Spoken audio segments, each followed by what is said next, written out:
ਖਾਲਸਾ ਵਾਹਿਗੁਰੂ ਜੀ ਕੀ ਫਤਿਹ। ਸ਼੍ਰੀ ਗੁਰੂ ਗ੍ਰੰਥ ਸਾਹਿਬ ਦੇ ਅੰਗ ਨੰਬਰ 393 ਤੇ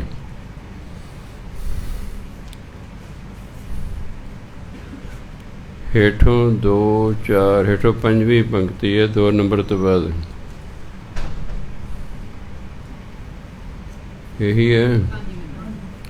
ਜੈ ਆਵਟੇ, ਇਹਨੂੰ ਆਵਟੇ ਨਹੀਂ ਪੜ੍ਹਨਾ, ਆਵਟੇ ਬਹੁਤੇ ਘਣ ਸਾਥ ਪਾਰ ਬ੍ਰਹਮ ਕੇ ਸੰਗੀ ਸਾਧ। ਜਦੋਂ ਇਸ ਸਰੀਰ ਤਿਆਗ ਕੇ ਮਨੁੱਖ ਜਾਂਦਾ ਹੈ, ਉਹ ਇਕੱਲਾ ਨਹੀਂ, ਘਣ ਸਾਥ ਹੋਰ ਵੀ ਬਹੁਤ ਉੱਥੇ ਜਾ ਰਹੇ ਹੁੰਦੇ ਨੇ। ਉੱਥੇ ਆਵਟੇ ਉਹਨਾਂ ਨੂੰ ਕਈ ਪ੍ਰਕਾਰ ਦਾ ਦੁੱਖ ਦਿੱਤਾ ਜਾਂਦਾ। ਪਾਰ ਬ੍ਰਹਮ ਕੇ ਸੰਗੀ ਸਾਧ, ਪਰ ਜਿਹੜੇ ਸਾਧੂ ਹੁੰਦੇ ਨੇ ਉਹ ਤਾਂ ਪਰਮਾਤਮਾ ਦੇ ਸੰਗੀ ਹੁੰਦੇ ਨੇ। ਉਹਨਾਂ ਨੂੰ ਇਹਨਾਂ ਜਮਦੂਤਾਂ ਦੇ ਦੁੱਖ ਦੀ ਕੋਈ ਪਰਵਾਹ ਨਹੀਂ। ਚਿੱਤਰ ਗੁਪਤ ਸਭ ਲਿਖਤੇ ਲੇਖਾ, ਭਗਤ ਜਨਾਂ ਕੋ ਦ੍ਰਿਸ਼ਟ ਨ ਪੇਖਾ। ਚਿੱਤਰ ਗੁਪਤ ਸਾਰਿਆਂ ਦਾ ਲੇਖਾ ਲਿਖਦੇ ਨੇ, ਪਰ ਜਿਹੜੇ ਭਗਤ ਜਨ ਹੁੰਦੇ ਨੇ ਉਹਨਾਂ ਵੱਲ ਅੱਖ ਚੱਕ ਕੇ ਨਹੀਂ ਦੇਖਦਾ। ਦ੍ਰਿਸ਼ਟ ਨ ਪੇਖਾ, ਉਹਨਾਂ ਵੱਲ ਅੱਖ ਚੱਕ ਕੇ ਨਹੀਂ ਦੇਖਦੇ, ਭਾਵ ਉਹਨਾਂ ਦਾ ਕੋਈ ਹਿਸਾਬ ਕਿਤਾਬ ਨਹੀਂ ਲਿਖਦੇ, ਬਾਕੀ ਸਭ ਦਾ ਹਿਸਾਬ ਕਿਤਾਬ ਲਿਖਦੇ ਹਨ। ਕੌਣ ਨਾਨਕ ਜੀ ਸਤਿਗੁਰ ਪੂਰਾ, ਵਾਜੇ ਤਾਕੈ ਅਨਹਦ ਤੂਰਾ। ਜਿਹਨੂੰ ਪੂਰਾ ਸਤਿਗੁਰੂ ਮਿਲ ਗਿਆ, ਗੁਰੂ ਮਹਾਰਾਜ ਕਹਿੰਦੇ ਵਾਜੇ ਤਾਕੈ ਅਨਹਦ ਤੂਰਾ, ਉਹਦੇ ਅੰਦਰ ਅਨਹਦ ਨਾਦ ਵਜਣਾ ਸ਼ੁਰੂ ਹੋ ਜਾਂਦਾ, ਅੰਦਰੋਂ ਰੱਬੀ ਸੰਗੀਤ ਸੁਣਨਾ ਸ਼ੁਰੂ ਹੋ ਜਾਂਦਾ, ਉਹਨੂੰ ਕਹਿੰਦੇ ਅਨਹਦ ਨਾਦ। ਔਰ ਕਈ ਪ੍ਰਕਾਰ ਦਾ ਸੰਗੀਤ ਸੁਣਾਈ ਜਾਂਦਾ, ਜਿਹਨਾਂ ਜਿਵੇਂ ਆਰਕੈਸਟਰਾ ਹੁੰਦਾ, ਉਹ 'ਚ ਕਈ ਸਾਜ਼ ਵੱਜ ਰਹੇ ਹੁੰਦੇ ਨੇ। ਅਨਹਦ ਨਾਦ ਦੇ ਵਿੱਚ ਹੀ ਬੜੇ ਸਾਜ਼ ਆਪਣੇ ਆਪ ਵੱਜ ਰਹੇ ਹੁੰਦੇ ਨੇ, ਕਈ ਪ੍ਰਕਾਰ ਦੀਆਂ ਧੁਨਾਂ ਸੁਣਾਈ ਦਿੰਦੀਆਂ, ਭਾਵ ਉਹਦੇ ਅੰਦਰ ਜਿਹੜਾ ਨਾਮ ਚਾਲੂ ਹੋ ਜਾਂਦਾ। ਆਸਾ ਮਹਿਲਾ ਪੰਜਵਾਂ ਦੁਪਦਾ। ਸਾਧੂ ਸੰਗ ਸਿਖਾਇਓ ਨਾਮ, ਸਰਬ ਮਨੋਰਥ ਪੂਰਨ ਕਾਮ।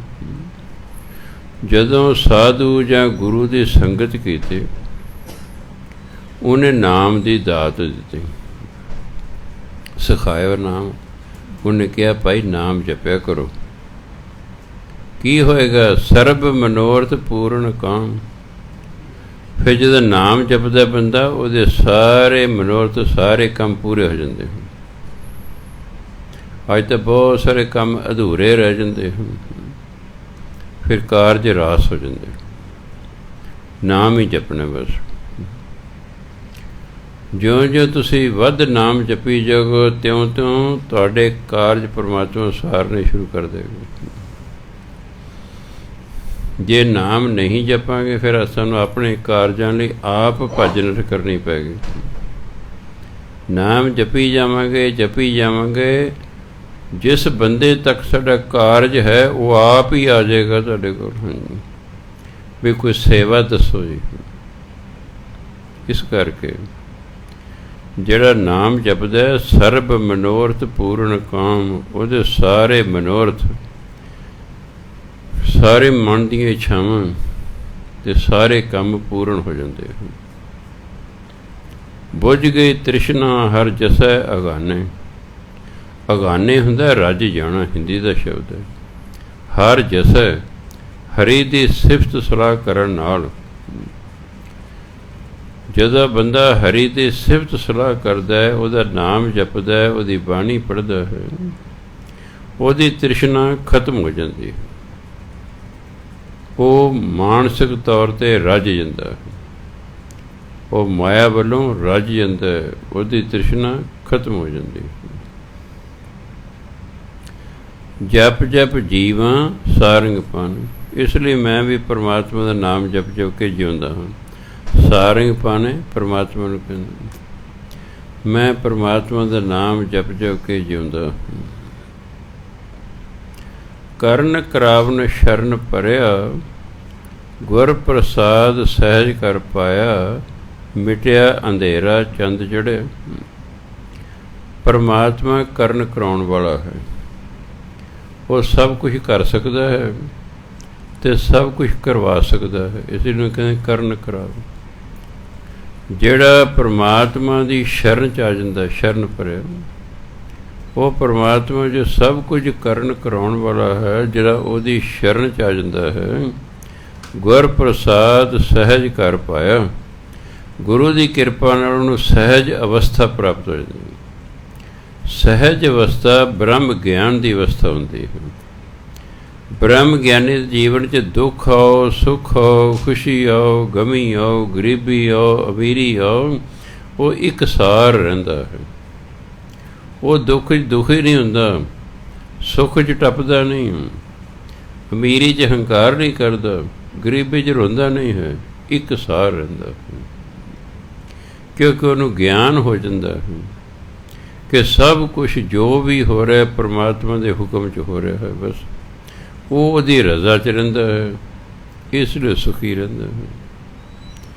ਮਿਟਿਆ ਅੰਧੇਰਾ ਚੰਦ ਚੜ੍ਹਿਆ, ਫਿਰ ਅੰਦਰੋਂ ਅਗਿਆਨਤਾ ਦਾ ਹਨੇਰਾ ਖਤਮ ਹੋ ਜਾਂਦਾ ਹੈ, ਗਿਆਨ ਦਾ ਚੰਨ ਚੜ੍ਹ ਪੈਂਦਾ ਹੈ।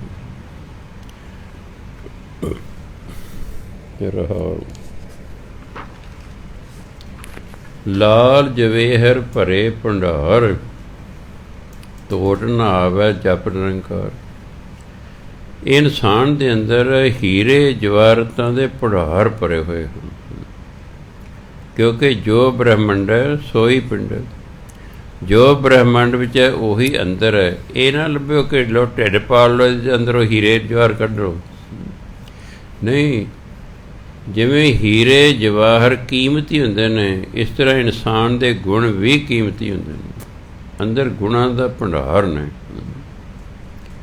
ਤੋਟ ਨਾ ਆਵੈ ਜਪ ਨਿਰੰਕਾਰ। ਜਦੋਂ ਬੰਦਾ ਪਰਮਾਤਮਾ ਦਾ ਨਾਮ ਜਪਦਾ, ਇਹ ਲਾਲ ਜਵੇਰ ਦੇ ਭੰਡਾਰਿਆਂ 'ਚ ਕੋਈ ਕਮੀ ਨਹੀਂ ਆਉਂਦੀ, ਸਗੋਂ ਨਾਮ ਧਨ ਵੱਧਦਾ ਜਾਂਦਾ। ਅੰਮ੍ਰਿਤ ਸ਼ਬਦ ਪੀਵੈ ਜਨ ਕੋਇ। ਜਿਹੜਾ ਵੀ ਨਾਮ ਅੰਮ੍ਰਿਤ ਪੀਂਦਾ ਹੈ, ਸ਼ਬਦ ਭਾਵ ਨਾਮ, ਨਾਮ ਨੂੰ ਅੰਮ੍ਰਿਤ ਕਿਹਾ ਹੈ। ਜਿਹੜਾ ਨਾਮ ਅੰਮ੍ਰਿਤ ਪੀਂਦਾ ਹੈ, ਨਾਨਕ ਤਾਕੀ ਪਰਮ ਗਤ ਹੋਏ। ਪਰਮ ਗਤੀ ਹੁੰਦੀ ਹੈ ਉੱਚੀ ਤੋਂ ਉੱਚੀ ਆਤਮਿਕ ਅਵਸਥਾ। ਗੁਰੂ ਮਹਾਰਾਜ ਕਹਿੰਦੇ ਉਸ ਨੂੰ ਉੱਚੀ ਤੋਂ ਉੱਚੀ ਆਤਮਿਕ ਅਵਸਥਾ ਪ੍ਰਾਪਤ ਹੋ ਜਾਂਦੀ ਹੈ। ਬਸ ਨਾਮ ਜਪਣਾ ਹੈ। ਆਸਾ ਘਰ ਸਤਵਾਂ ਮਹਿਲਾ ਪੰਜਵਾਂ। ਪੰਚਮ ਪਾਤਸ਼ਾਹ ਫਰਮਾਨ ਕਰਦੇ ਹਨ, ਹਰ ਕਾ ਨਾਮ ਹਿਰਦੈ ਨਿਤ ਧਿਆਈ, ਸੰਗੀ ਸਾਥੀ ਸਗਲ ਤਰਾਈ। ਮੈਂ ਹਰੀ ਦਾ ਨਾਮ ਹਿਰਦੇ ਦੇ ਵਿੱਚ ਸਦਾ ਧਿਆਉਂਦਾ। ਨਿਤ ਮੈਨੇ ਹਮੇਸ਼ਾ, ਧਿਆਈ ਮੈਨੇ ਧਿਆਉਂਦਾ। ਮੈਂ ਪਰਮਾਤਮਾ ਦਾ ਨਾਮ ਹਿਰਦੇ 'ਚ ਸਦਾ ਧਿਆਉਂਦਾ। ਸੰਗੀ ਸਾਥੀ ਸਗਲ ਤਰਾਈ। ਇਸ ਤਰ੍ਹਾਂ ਮੈਂ ਆਪਣੇ ਸੰਗੀਆਂ ਸਾਥੀਆਂ ਨੂੰ ਵੀ ਤਾਰ ਲਵਾਂਗਾ। ਆਪ ਤਾਂ ਇਨਸਾਨ ਤਰਦਾ ਹੀ ਹੈ, ਨਾਮ ਜਪਣ ਵਾਲੇ ਜਿਹੜੇ ਸੰਗੀ ਸਾਥੀ ਹੁੰਦੇ ਨੇ, ਸਤ ਸੰਗੀ ਹੁੰਦੇ ਨੇ, ਉਹ ਵੀ ਤਰ ਜਾਂਦੇ ਨੇ। ਗੁਰ ਮੇਰਾ ਸੰਗ ਸਦਾ ਹੈ ਨਾਲੇ, ਸਿਮਰ ਸਿਮਰ ਤਿਸ ਸਦਾ ਸੰਭਾਲੇ। ਮੇਰਾ ਇਹ ਸਮਝਣਾ ਚਾਹੀਦਾ ਕਿ ਮੇਰਾ ਗੁਰੂ ਸਦਾ ਮੇਰੇ ਨਾਲ ਹੈ, ਕਿਉਂਕਿ ਜਿਹੜਾ ਵੀ ਨਾਮ ਜਪਦਾ ਹੈ, ਗੁਰੂ ਮਹਾਰਾਜ ਉਹਦੇ ਨਾਲ ਹੁੰਦੇ, ਪਰਮਾਤਮਾ ਉਹਦੇ ਨਾਲ ਹੁੰਦਾ ਹੈ। ਤੁਸੀਂ ਵਾਹਿਗੁਰੂ ਵਾਹਿਗੁਰੂ ਵਾਹਿਗੁਰੂ ਕਰਦੇ ਤੁਰੇ ਜਾ ਰਹੇ ਹੋ, ਇਹ ਨਾ ਸੋਚੋ ਤੁਸੀਂ ਇਕੱਲੇ ਤੁਰੇ ਜਾ ਰਹੇ ਹੋ, ਵਾਹਿਗੁਰੂ ਤੁਹਾਡੇ ਨਾਲ ਤੁਰਿਆ ਜਾ ਰਿਹਾ। ਤੁਸੀਂ ਮੂਲ ਮੰਤਰ ਦਾ ਜਾਪ ਕਰਦੇ ਜਾ ਰਹੇ ਹੋ, ਇਹ ਨਾ ਸੋਚੋ ਤੁਸੀਂ ਇਕੱਲੇ ਜਾ ਰਹੇ ਹੋ, ਗੁਰੂ ਨਾਨਕ ਦੇਵ ਜੀ ਤੁਹਾਡੇ ਨਾਲ ਜਾ ਰਹੇ ਹੋ। ਸ਼ਰਤ ਹੈ ਕਿ ਸ਼ਰਧਾ ਭਾਵ ਨਾਲ ਜਪਣਾ। ਬਸ ਜਿਹੜਾ ਵੀ ਸ਼ਰਧਾ ਭਾਵ ਨਾਲ ਬਾਣੀ ਪੜ੍ਹਦਾ, ਜਿਸ ਦੀ ਵੀ ਪੜ੍ਹਦਾ ਹੈ, ਉਹੀ ਹਾਜ਼ਰ ਹੋ ਜਾਂਦਾ। ਇਹਦੀ ਉਦਾਹਰਣ ਵੀ ਇਤਿਹਾਸ 1532 ਈਸਵੀ ਨੂੰ ਭਾਈ ਲਹਿਣਾ ਜੀ ਗੁਰੂ ਨਾਨਕ ਦੇਵ ਜੀ ਸ਼ਰਨ 'ਚ ਆਏ ਕਰਤਾਰਪੁਰ। ਅਜੇ ਕੁਝ ਦਿਨ ਬੀਤੇ ਸਨ, ਗੁਰੂ ਨਾਨਕ ਦੇਵ ਜੀ ਲੇਟੇ ਹੋਏ ਸਨ। ਭਾਈ ਲਹਿਣਾ ਜੀ ਉਹਨਾਂ ਦੇ ਚਰਨ ਘੁੱਟ ਰਹੇ ਸਨ, ਲੱਤਾਂ ਘੁੱਟ ਰਹੇ ਸਨ। ਗੁਰੂ ਨਾਨਕ ਦੇਵ ਜੀ ਨੇ ਅੱਖਾਂ ਬੰਦ ਕਰ ਲਈਆਂ। ਭਾਈ ਲਹਿਣਾ ਜੀ ਨੇ ਸੋਚਿਆ ਵੀ ਗੁਰੂ ਮਹਾਰਾਜ ਸੌਂ ਗਏ ਨੇ, ਇਸ ਲਈ ਉਹ ਘੁੱਟਣੋਂ ਹਟ ਗਏ। ਕਿਉਂ ਜੇ ਆਪਾਂ ਘੁੱਟੀ ਜਾਵਾਂਗੇ ਫਿਰ ਨੀਂਦ ਨਹੀਂ ਨਾ ਆਵੇਗੀ, ਡਿਸਟਰਬੈਂਸ। ਜੇ ਤਾਂ ਹੁੰਦਾ ਨੌਕਰ ਫਿਰ ਤਾਂ ਕਹਿੰਦੇ ਚੱਲ ਮਾਲਕ ਤਾਂ ਸੌਂ ਗਿਆ, ਆਪਾਂ ਗੇੜੇ ਲਾਇਆ ਬਾਹਰ। ਜਿਹੜਾ ਸੇਵਾਦਾਰ ਹੁੰਦਾ ਉਹ ਅਜਿਹਾ ਨਹੀਂ ਕਰਦਾ, ਉਹ ਮਾਲਕ ਦੀ ਆਗਿਆ ਤੋਂ ਬਿਨਾਂ ਕਿਤੇ ਨਹੀਂ ਜਾਂਦਾ। ਮੈਂ ਇੱਕ ਵਾਰੀ ਢੈਂਠਲ ਚਲਿਆ ਗਿਆ, ਮਹਾਂਪੁਰਖਾਂ ਕੋਲ ਮੈਂ ਬੈਠਾ, ਕੋਲ ਦੂਜੇ ਨੰਬਰ 'ਤੇ ਬਾਬਾ ਹਰਦੀਪ ਸਿੰਘ ਖੜ੍ਹੇ ਨੇ। ਮੇਰੇ ਨਾਲ ਕਾਫੀ ਦੇਰ ਉਹ ਗੱਲਾਂ ਕਰਦੇ ਰਹੇ। ਬਾਬਾ ਹਰਦੀਪ ਸਿੰਘ ਜੀ ਖੜ੍ਹੇ ਰਹੇ। ਮੈਂ ਉਹਨਾਂ ਨੂੰ ਇਸ਼ਾਰਾ ਕੀਤਾ ਵੀ ਭਾਈ ਬਹਿ ਜਾਓ, ਪਰ ਉਹ ਖੜ੍ਹੇ ਰਹੇ। ਬਾਅਦ 'ਚ ਮਹਾਂਪੁਰਖਾਂ ਨੂੰ ਦੀ ਡਿਊਟੀ ਲਾਈ ਵੀ ਇਹਨਾਂ ਨੂੰ ਭਿੰਡਰਾ ਸਾਹਿਬ ਨੂੰ ਲੰਗਰ ਪਾਣੀ ਛਕਾਓ। ਉਹ ਮੈਂ ਲੈ ਗਏ ਕਮਰੇ 'ਚ, ਚਾਹ ਮੈਂ ਲੰਗਰ ਪਾਣੀ ਛਕਿਆ ਕਿ ਚਲ ਚਾਹ ਪਾਣੀ ਪੀ ਲਓ। ਮੈਂ ਜੀ ਤੁਸੀਂ ਬੈਠੇ ਕਿਉਂ ਨਹੀਂ, ਇੰਨੀ ਦੇਰ ਖੜ੍ਹੇ ਰਹੇ? ਕਹੇ ਜੀ ਜਿੰਨਾ ਚਿਰ ਮਹਾਂਪੁਰਖ ਹੁਕਮ ਨਹੀਂ ਕਰਦੇ ਉਹਨਾਂ ਚਿਰ ਨਹੀਂ ਅਸੀਂ ਬਹਿੰਦੇ। ਉਹ ਕਹਿਣਗੇ ਬੈਠਾਂਗੇ, ਨਹੀਂ ਅਸੀਂ ਖੜ੍ਹੇ। ਇਹ ਹੈ ਸੇਵਾਦਾਰ। ਨੌਕਰੀ ਹੋਰ ਹੁੰਦੀ ਹੈ, ਸੇਵਾ ਹੋਰ ਹੁੰਦੀ ਹੈ। ਨੌਕਰੀ 'ਚ ਬੰਦਾ ਥੱਕ ਜਾਂਦਾ ਹੈ, ਸੇਵਾ 'ਚ ਥੱਕਦਾ ਨਹੀਂ ਹੈਗਾ। ਨੌਕਰੀ ਦੇ ਬਦਲੇ ਪੈਸੇ ਭਾਲਦਾ ਹੈ, ਸੇਵਾ ਦੇ ਬਦਲੇ ਕੋਈ ਪੈਸਾ ਨਹੀਂ ਭਾਲਦਾ। ਸੋ ਭਾਈ ਲਹਿਣਾ ਜੀ ਕੋਲ ਹੀ ਬੈਠੇ ਨੇ, ਕਿਤੇ ਗਏ ਨਹੀਂ। ਕੁਝ ਦੇਰ ਬਾਅਦ ਗੁਰੂ ਨਾਨਕ ਦੇਵ ਜੀ ਦੇ ਜਿਹੜਾ ਝੋਲਾ ਪਾਇਆ ਸੀ ਉਹ ਕਿਤੋਂ ਫਟਣਾ ਸ਼ੁਰੂ ਹੋ ਗਿਆ। ਫਿਰ ਜਿਹੜੀ ਝੋਲੇ ਤੋਂ ਬਾਹਰ ਲੱਤ ਨੰਗੀ ਸੀ ਉਹਦੇ 'ਤੇ ਝਰੀਟਾਂ ਆ ਗਈਆਂ। ਭਾਈ ਲਹਿਣਾ ਜੀ ਨਵੇਂ ਆਏ ਸਨ, ਉਹਨਾਂ ਨੂੰ ਇਹਨਾਂ ਕੌਤਕਾਂ ਦਾ ਜੇ ਪਤਾ ਨਹੀਂ ਸੀ। ਉਹ ਬੜੇ ਹੈਰਾਨ ਹੋਏ ਵੀ ਇੱਥੇ ਕੋਈ ਹੋਰ ਤਾਂ ਹੈ ਹੀ ਨਹੀਂ, ਇਹ ਝੋਲਾ ਕਿਵੇਂ ਫਟ ਗਿਆ ਹੈ, ਇਹ ਲੱਤਾਂ 'ਤੇ ਝਰੀਟਾਂ ਕਿਵੇਂ ਆ ਗਈਆਂ। ਜਦੋਂ ਗੁਰੂ ਨਾਨਕ ਦੇਵ ਸਾਵਧਾਨ ਹੋਏ, ਭਾਈ ਲਹਿਣਾ ਜੀ ਹੱਥ ਜੋੜ ਕੇ ਪੁੱਛਿਆ, ਮਹਾਰਾਜ ਜੀ ਵੀ ਆ ਮੈਂ 2 ਦ੍ਰਿਸ਼ ਵੇਖੇ ਨੇ, ਮੈਨੂੰ ਤਾਂ ਸਮਝ ਨਹੀਂ ਆਈ। ਕਹਿੰਦੇ ਲਹਿਣਾ ਜੀ ਜਿੱਥੇ ਵੀ ਪਿਆਰ ਨਾਲ ਸਾਡੇ ਕੋਈ ਬਾਣੀ ਪੜ੍ਹ ਦੇਣਾ ਅਸੀਂ ਉੱਥੇ ਜਾਂਦੇ ਹਾਂ। ਕਹਿੰਦੇ ਮਹਾਰਾਜ ਆਪ ਕਿੱਥੇ ਗਏ ਸੀ? ਕਹਿੰਦੇ ਪਿੰਡ ਦੇ ਬਾਹਰ ਇੱਕ ਆਜੜੀ ਉਹ ਆਪਣੀਆਂ ਭੇਡਾਂ ਬੱਕਰੀਆਂ ਚਾਰ ਰਿਹਾ ਸੀ, ਪਰ ਉਹ ਸਾਡੇ ਮੂਲ ਮੰਤਰ ਦਾ ਜਾਪ ਵੀ ਬੜੇ ਪਿਆਰ ਨਾਲ ਕਰ ਰਿਹਾ ਸੀ। ਉਹ ਇੰਨੇ ਪਿਆਰ ਨਾਲ ਕਰ ਰਿਹਾ ਸੀ, ਅਸੀਂ ਪਿਆਰ ਦੇ ਬੱਝੇ ਹੋਏ ਉੱਥੇ ਚਲੇ ਗਏ। ਉਹਦੀਆਂ ਭੇਡਾਂ ਬੱਕਰੀਆਂ ਝਾੜੀਆਂ 'ਚ ਵੜ ਗਈਆਂ। ਆਜੜੇ ਸੋਚੇ ਵੀ ਅਗਲੇ ਪਾਸੇ ਫਸਲ ਹੈ ਕਿਸਾਨ ਦੀ, ਜੇ ਬੱਕਰੀਆਂ ਭੇਡਾਂ ਖੇਤ 'ਚ ਵੜ ਗਈਆਂ ਕਿਸਾਨ ਨਾਰਾਜ਼ ਹੋਏਗਾ।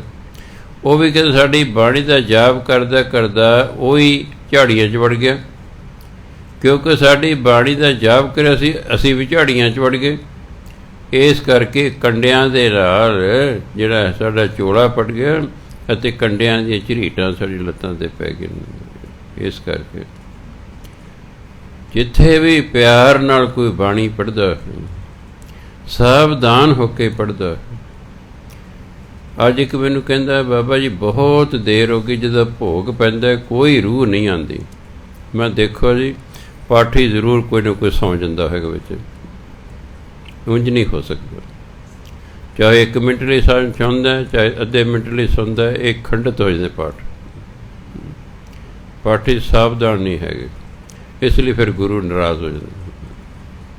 ਮੈਂ ਅਗਲੇ ਐਤਵਾਰ ਕਹਿਣਾ ਵੀ ਪਾਠੀਆਂ ਨੂੰ ਕਿ ਭਾਈ ਅਗਰ ਤੁਹਾਨੂੰ ਨੀਂਦ ਆਉਂਦੀ ਹੈ ਪਾਠ 'ਚ ਆਪਣੀ ਰੋਲ ਕਟਾ ਲਓ, ਆਪਣੇ ਸਿਰ 'ਤੇ ਭਾਰ ਨਹੀਂ ਚੱਕਣਾ ਹੈਗਾ, ਦੂਜਿਆਂ ਦੇ ਪਾਠ ਖੰਡਿਤ ਨਹੀਂ ਕਰਨੇ ਹੈਗੇ। ਉਂਝ ਨਹੀਂ ਤਾਂ ਪਹਿਲਾਂ ਕਿੰਨੀ ਰੌਣਕ ਹੁੰਦੀ ਸੀ, ਕਿੰਨੀਆਂ ਰੂਹਾਂ ਆਇਆ ਕਰਦੀਆਂ ਸਨ। ਹੁਣ 3-4 ਮਹੀਨੇ ਕੋਈ ਆਉਂਦੇ ਹੀ ਨਹੀਂ। ਉੱਥੇ ਦੁੱਧ ਆ ਜਾਂਦੀਆਂ ਨੇ ਕੀਰਤਨ ਵੇਲੇ, ਤਾਂ ਇੱਥੇ ਭੋਗ ਪੈ ਰਿਹਾ ਹੁੰਦਾ ਹੈ, ਕੋਈ ਨਹੀਂ ਹੁੰਦਾ। ਫਿਰ ਕਿਤੇ ਗੜਬੜ ਤਾਂ ਹੈ ਨਾ। ਜਾਂ तो शरधा भावना मुक गई है। अज तो 10 साल पहले बड़ी शरधा भावना होंदी सी,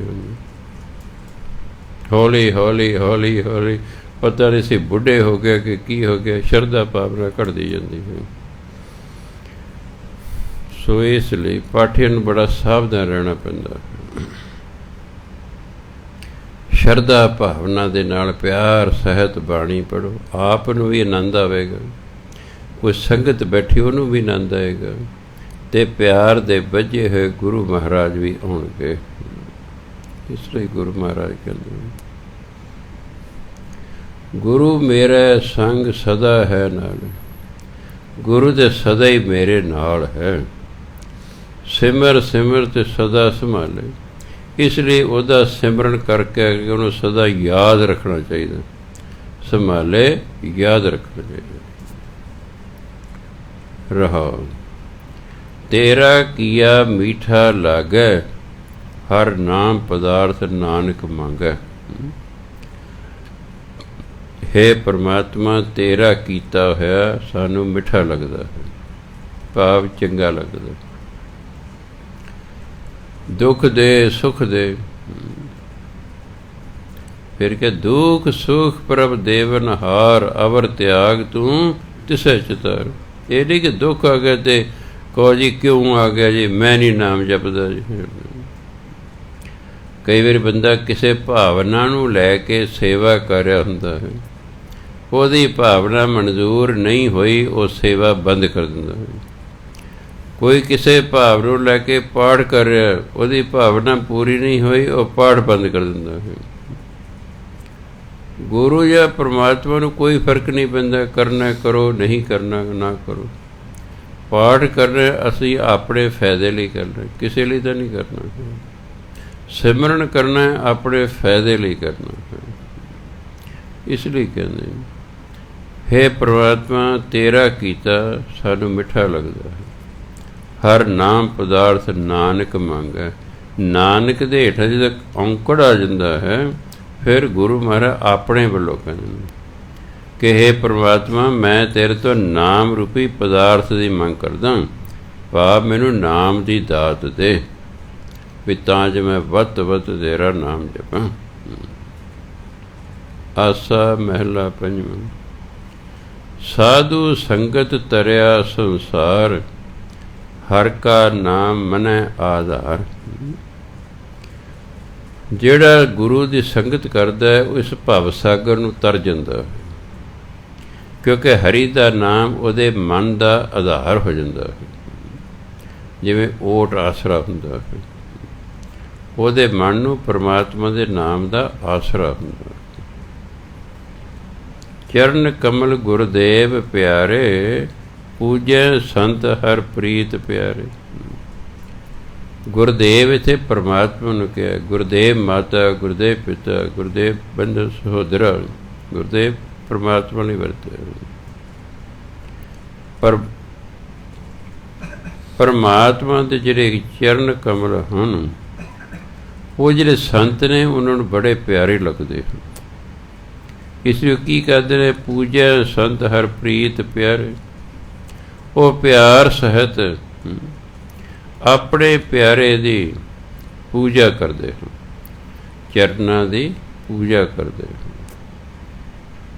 ਰਹਾਉ ਜਾ ਕੇ ਮਸਤਕ ਲਿਖਿਆ ਭਾਗ, ਕਹੋ ਨਾਨਕ ਤਾਕਾ ਥਿਰ ਸੁਹਾਗ।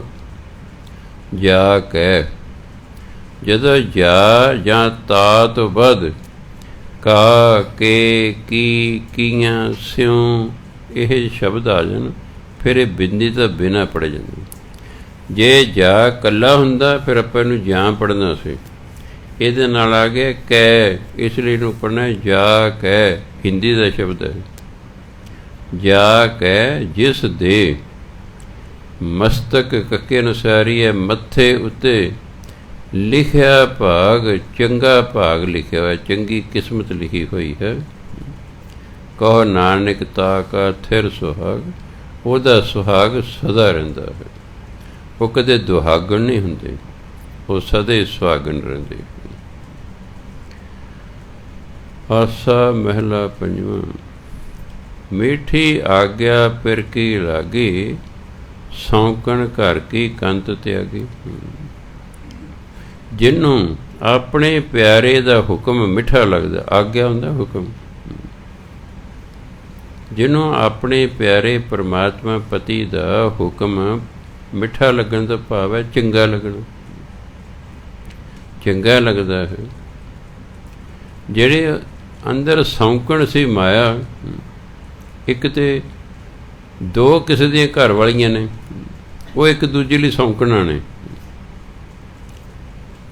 ਮਾਇਆ ਜਿਹੜੀ ਹੈ ਉਹਨੂੰ ਸੌਂਕਣ ਕਿਹਾ ਹੈ। ਕੰਤ ਨੇ ਮਾਇਆ ਵੀ ਰੱਖੀ ਹੋਈ ਸੀ ਤੇ ਕਹਿੰਦੇ ਮੈਨੂੰ ਵੀ ਰੱਖਿਆ ਹੋਇਆ ਸੀ। ਹੁਣ ਦੋ ਸੌਂਕਣਾ ਨੇ। ਕਹਿੰਦੇ ਜਦੋਂ ਮੈਨੂੰ ਪਰਮਾਤਮਾ ਦਾ ਹੁਕਮ ਪਿਆਰਾ ਲੱਗਾ, ਪਰਮਾਤਮਾ ਨੇ ਜਿਹੜੀ ਸੌਂਕਣ ਸੀ ਨਾ ਉਹ ਛੱਡਤੀ। ਉਹਨੂੰ ਕਹਿ ਜਾ ਭਾ ਜਾ ਮੇਰੇ ਘਰੋਂ। ਮਾਇਆ ਰੂਪੀ ਸੌਂਕਣ ਨੂੰ ਪਰਮਾਤਮਾ ਨੇ ਤਿਆਗ ਦਿੱਤਾ, ਬਈ ਜਾ ਭਾਈ ਮੈਂ ਤਾਂ ਇਹਨੂੰ ਰੱਖੂੰਗਾ। ਪ੍ਰਿਯ ਸੁਹਾਗਣ ਸ਼ਿੰਗਾਰ ਕਰੀ, ਪਿਆਰੇ ਪ੍ਰਭੂ ਨੇ ਮੈਨੂੰ ਆਪਣੀ ਸੁਹਾਗਣ ਬਣਾ ਕੇ ਮੇਰਾ ਸ਼ਿੰਗਾਰ ਕੀਤਾ, ਮੈਨੂੰ ਸਜਾਇਆ, ਹਾਰ ਸ਼ਿੰਗਾਰ ਕੀਤਾ। ਮਨ ਮੇਰੇ ਕੀ ਤਪਤ ਹਰੀ, ਮੇਰੇ ਮਨ ਦੀ ਜਿਹੜੀ ਤਪਤ ਸੀ, ਮੇਰੇ ਮਨ 'ਚ ਜਿਹੜਾ ਦੁੱਖ ਸੀ ਉਹ ਹਰੀ ਹੁੰਦਾ, ਦੂਰ ਹੋ ਗਿਆ, ਉਹ ਦੂਰ ਹੋ ਗਿਆ। ਮਨ ਨੂੰ ਸ਼ਾਂਤੀ ਮਿਲ ਗਈ, ਅਸ਼ਾਂਤੀ ਖਤਮ ਹੋ ਗਈ। ਭਲੋ ਭਇਓ ਪ੍ਰਿਯ ਕਿਹਾ ਮਾਨਿਆ, ਚੰਗਾ ਹੋਇਆ ਮੈਂ ਆਪਣੇ ਪਿਆਰੇ ਦਾ ਆਖਾ ਮੰਨ ਲਿਆ ਹੈ। ਸੁਖ ਸਹਿਜ ਇਸ ਘਰ ਕਾ ਜਾਣੇ, ਫਿਰ ਮੈਨੂੰ ਪਤਾ ਲੱਗ ਗਿਆ ਕਿ ਹੁਣ ਮੇਰੇ ਹਿਰਦੇ ਦੇ ਵਿੱਚ ਸੁਖ ਪ੍ਰਾਪਤ ਹੋ ਗਿਆ, ਸਹਿਜ ਅਵਸਥਾ ਪ੍ਰਾਪਤ ਹੋ ਗਈ। ਹਾਂ ਬੰਦੀ ਪ੍ਰਿਯ ਖਿਜਮਤਦਾਰ, ਬੰਦੀ ਮੈਨੇ ਦਾਸੀ, ਖਿਜਮਤਦਾਰ ਸੇਵਾਦਾਰ ਨਹੀਂ। ਖਿਜਮਤ ਸੇਵਾ ਨੂੰ ਕਹਿੰਦੇ, ਖਿਜਮਤਦਾਰ ਸੇਵਾ ਕਰਨ ਵਾਲਾ। ਮੈਂ ਆਪਣੇ ਪਿਆਰੇ ਪਰਮਾਤਮਾ ਦੀ ਬੰਦੀ ਦਾਸੀ ਹਾਂ, ਮੈਂ ਉਹਦੀ ਖਿਜਮਤਦਾਰ ਹਾਂ, ਮੈਂ ਉਹਦੀ ਸੇਵਾਦਾਰ ਨਹੀਂ ਹਾਂ। ਉਹ ਅਵਿਨਾਸ਼ੀ ਅਗੰਮ ਅਪਰ, ਉਹ ਤਾਂ ਸਦਾ ਰਹਿਣ ਵਾਲਾ ਹੈ, ਉਹਦੀ ਇੰਦਰੀਆ ਦੀ ਪਹੁੰਚ ਤੋਂ ਉੱਪਰ ਹੈ। ਅਗੰਮ ਇਹ ਸੰਸਕ੍ਰਿਤ ਦਾ ਸ਼ਬਦ ਹੈ। ਗੰਮ ਹੁੰਦਾ ਪਹੁੰਚਣਾ, ਅਗੰਮ ਜਿਹਦੇ ਤੱਕ ਪਹੁੰਚਿਆ ਨਾ ਜਾ ਸਕੇ। ਅਪਾਰ ਹੁੰਦਾ ਜਿਹਦਾ ਪਰਲਾ ਬੰਨਾ ਨਾ ਹੋਵੇ, ਬੇਅੰਤ।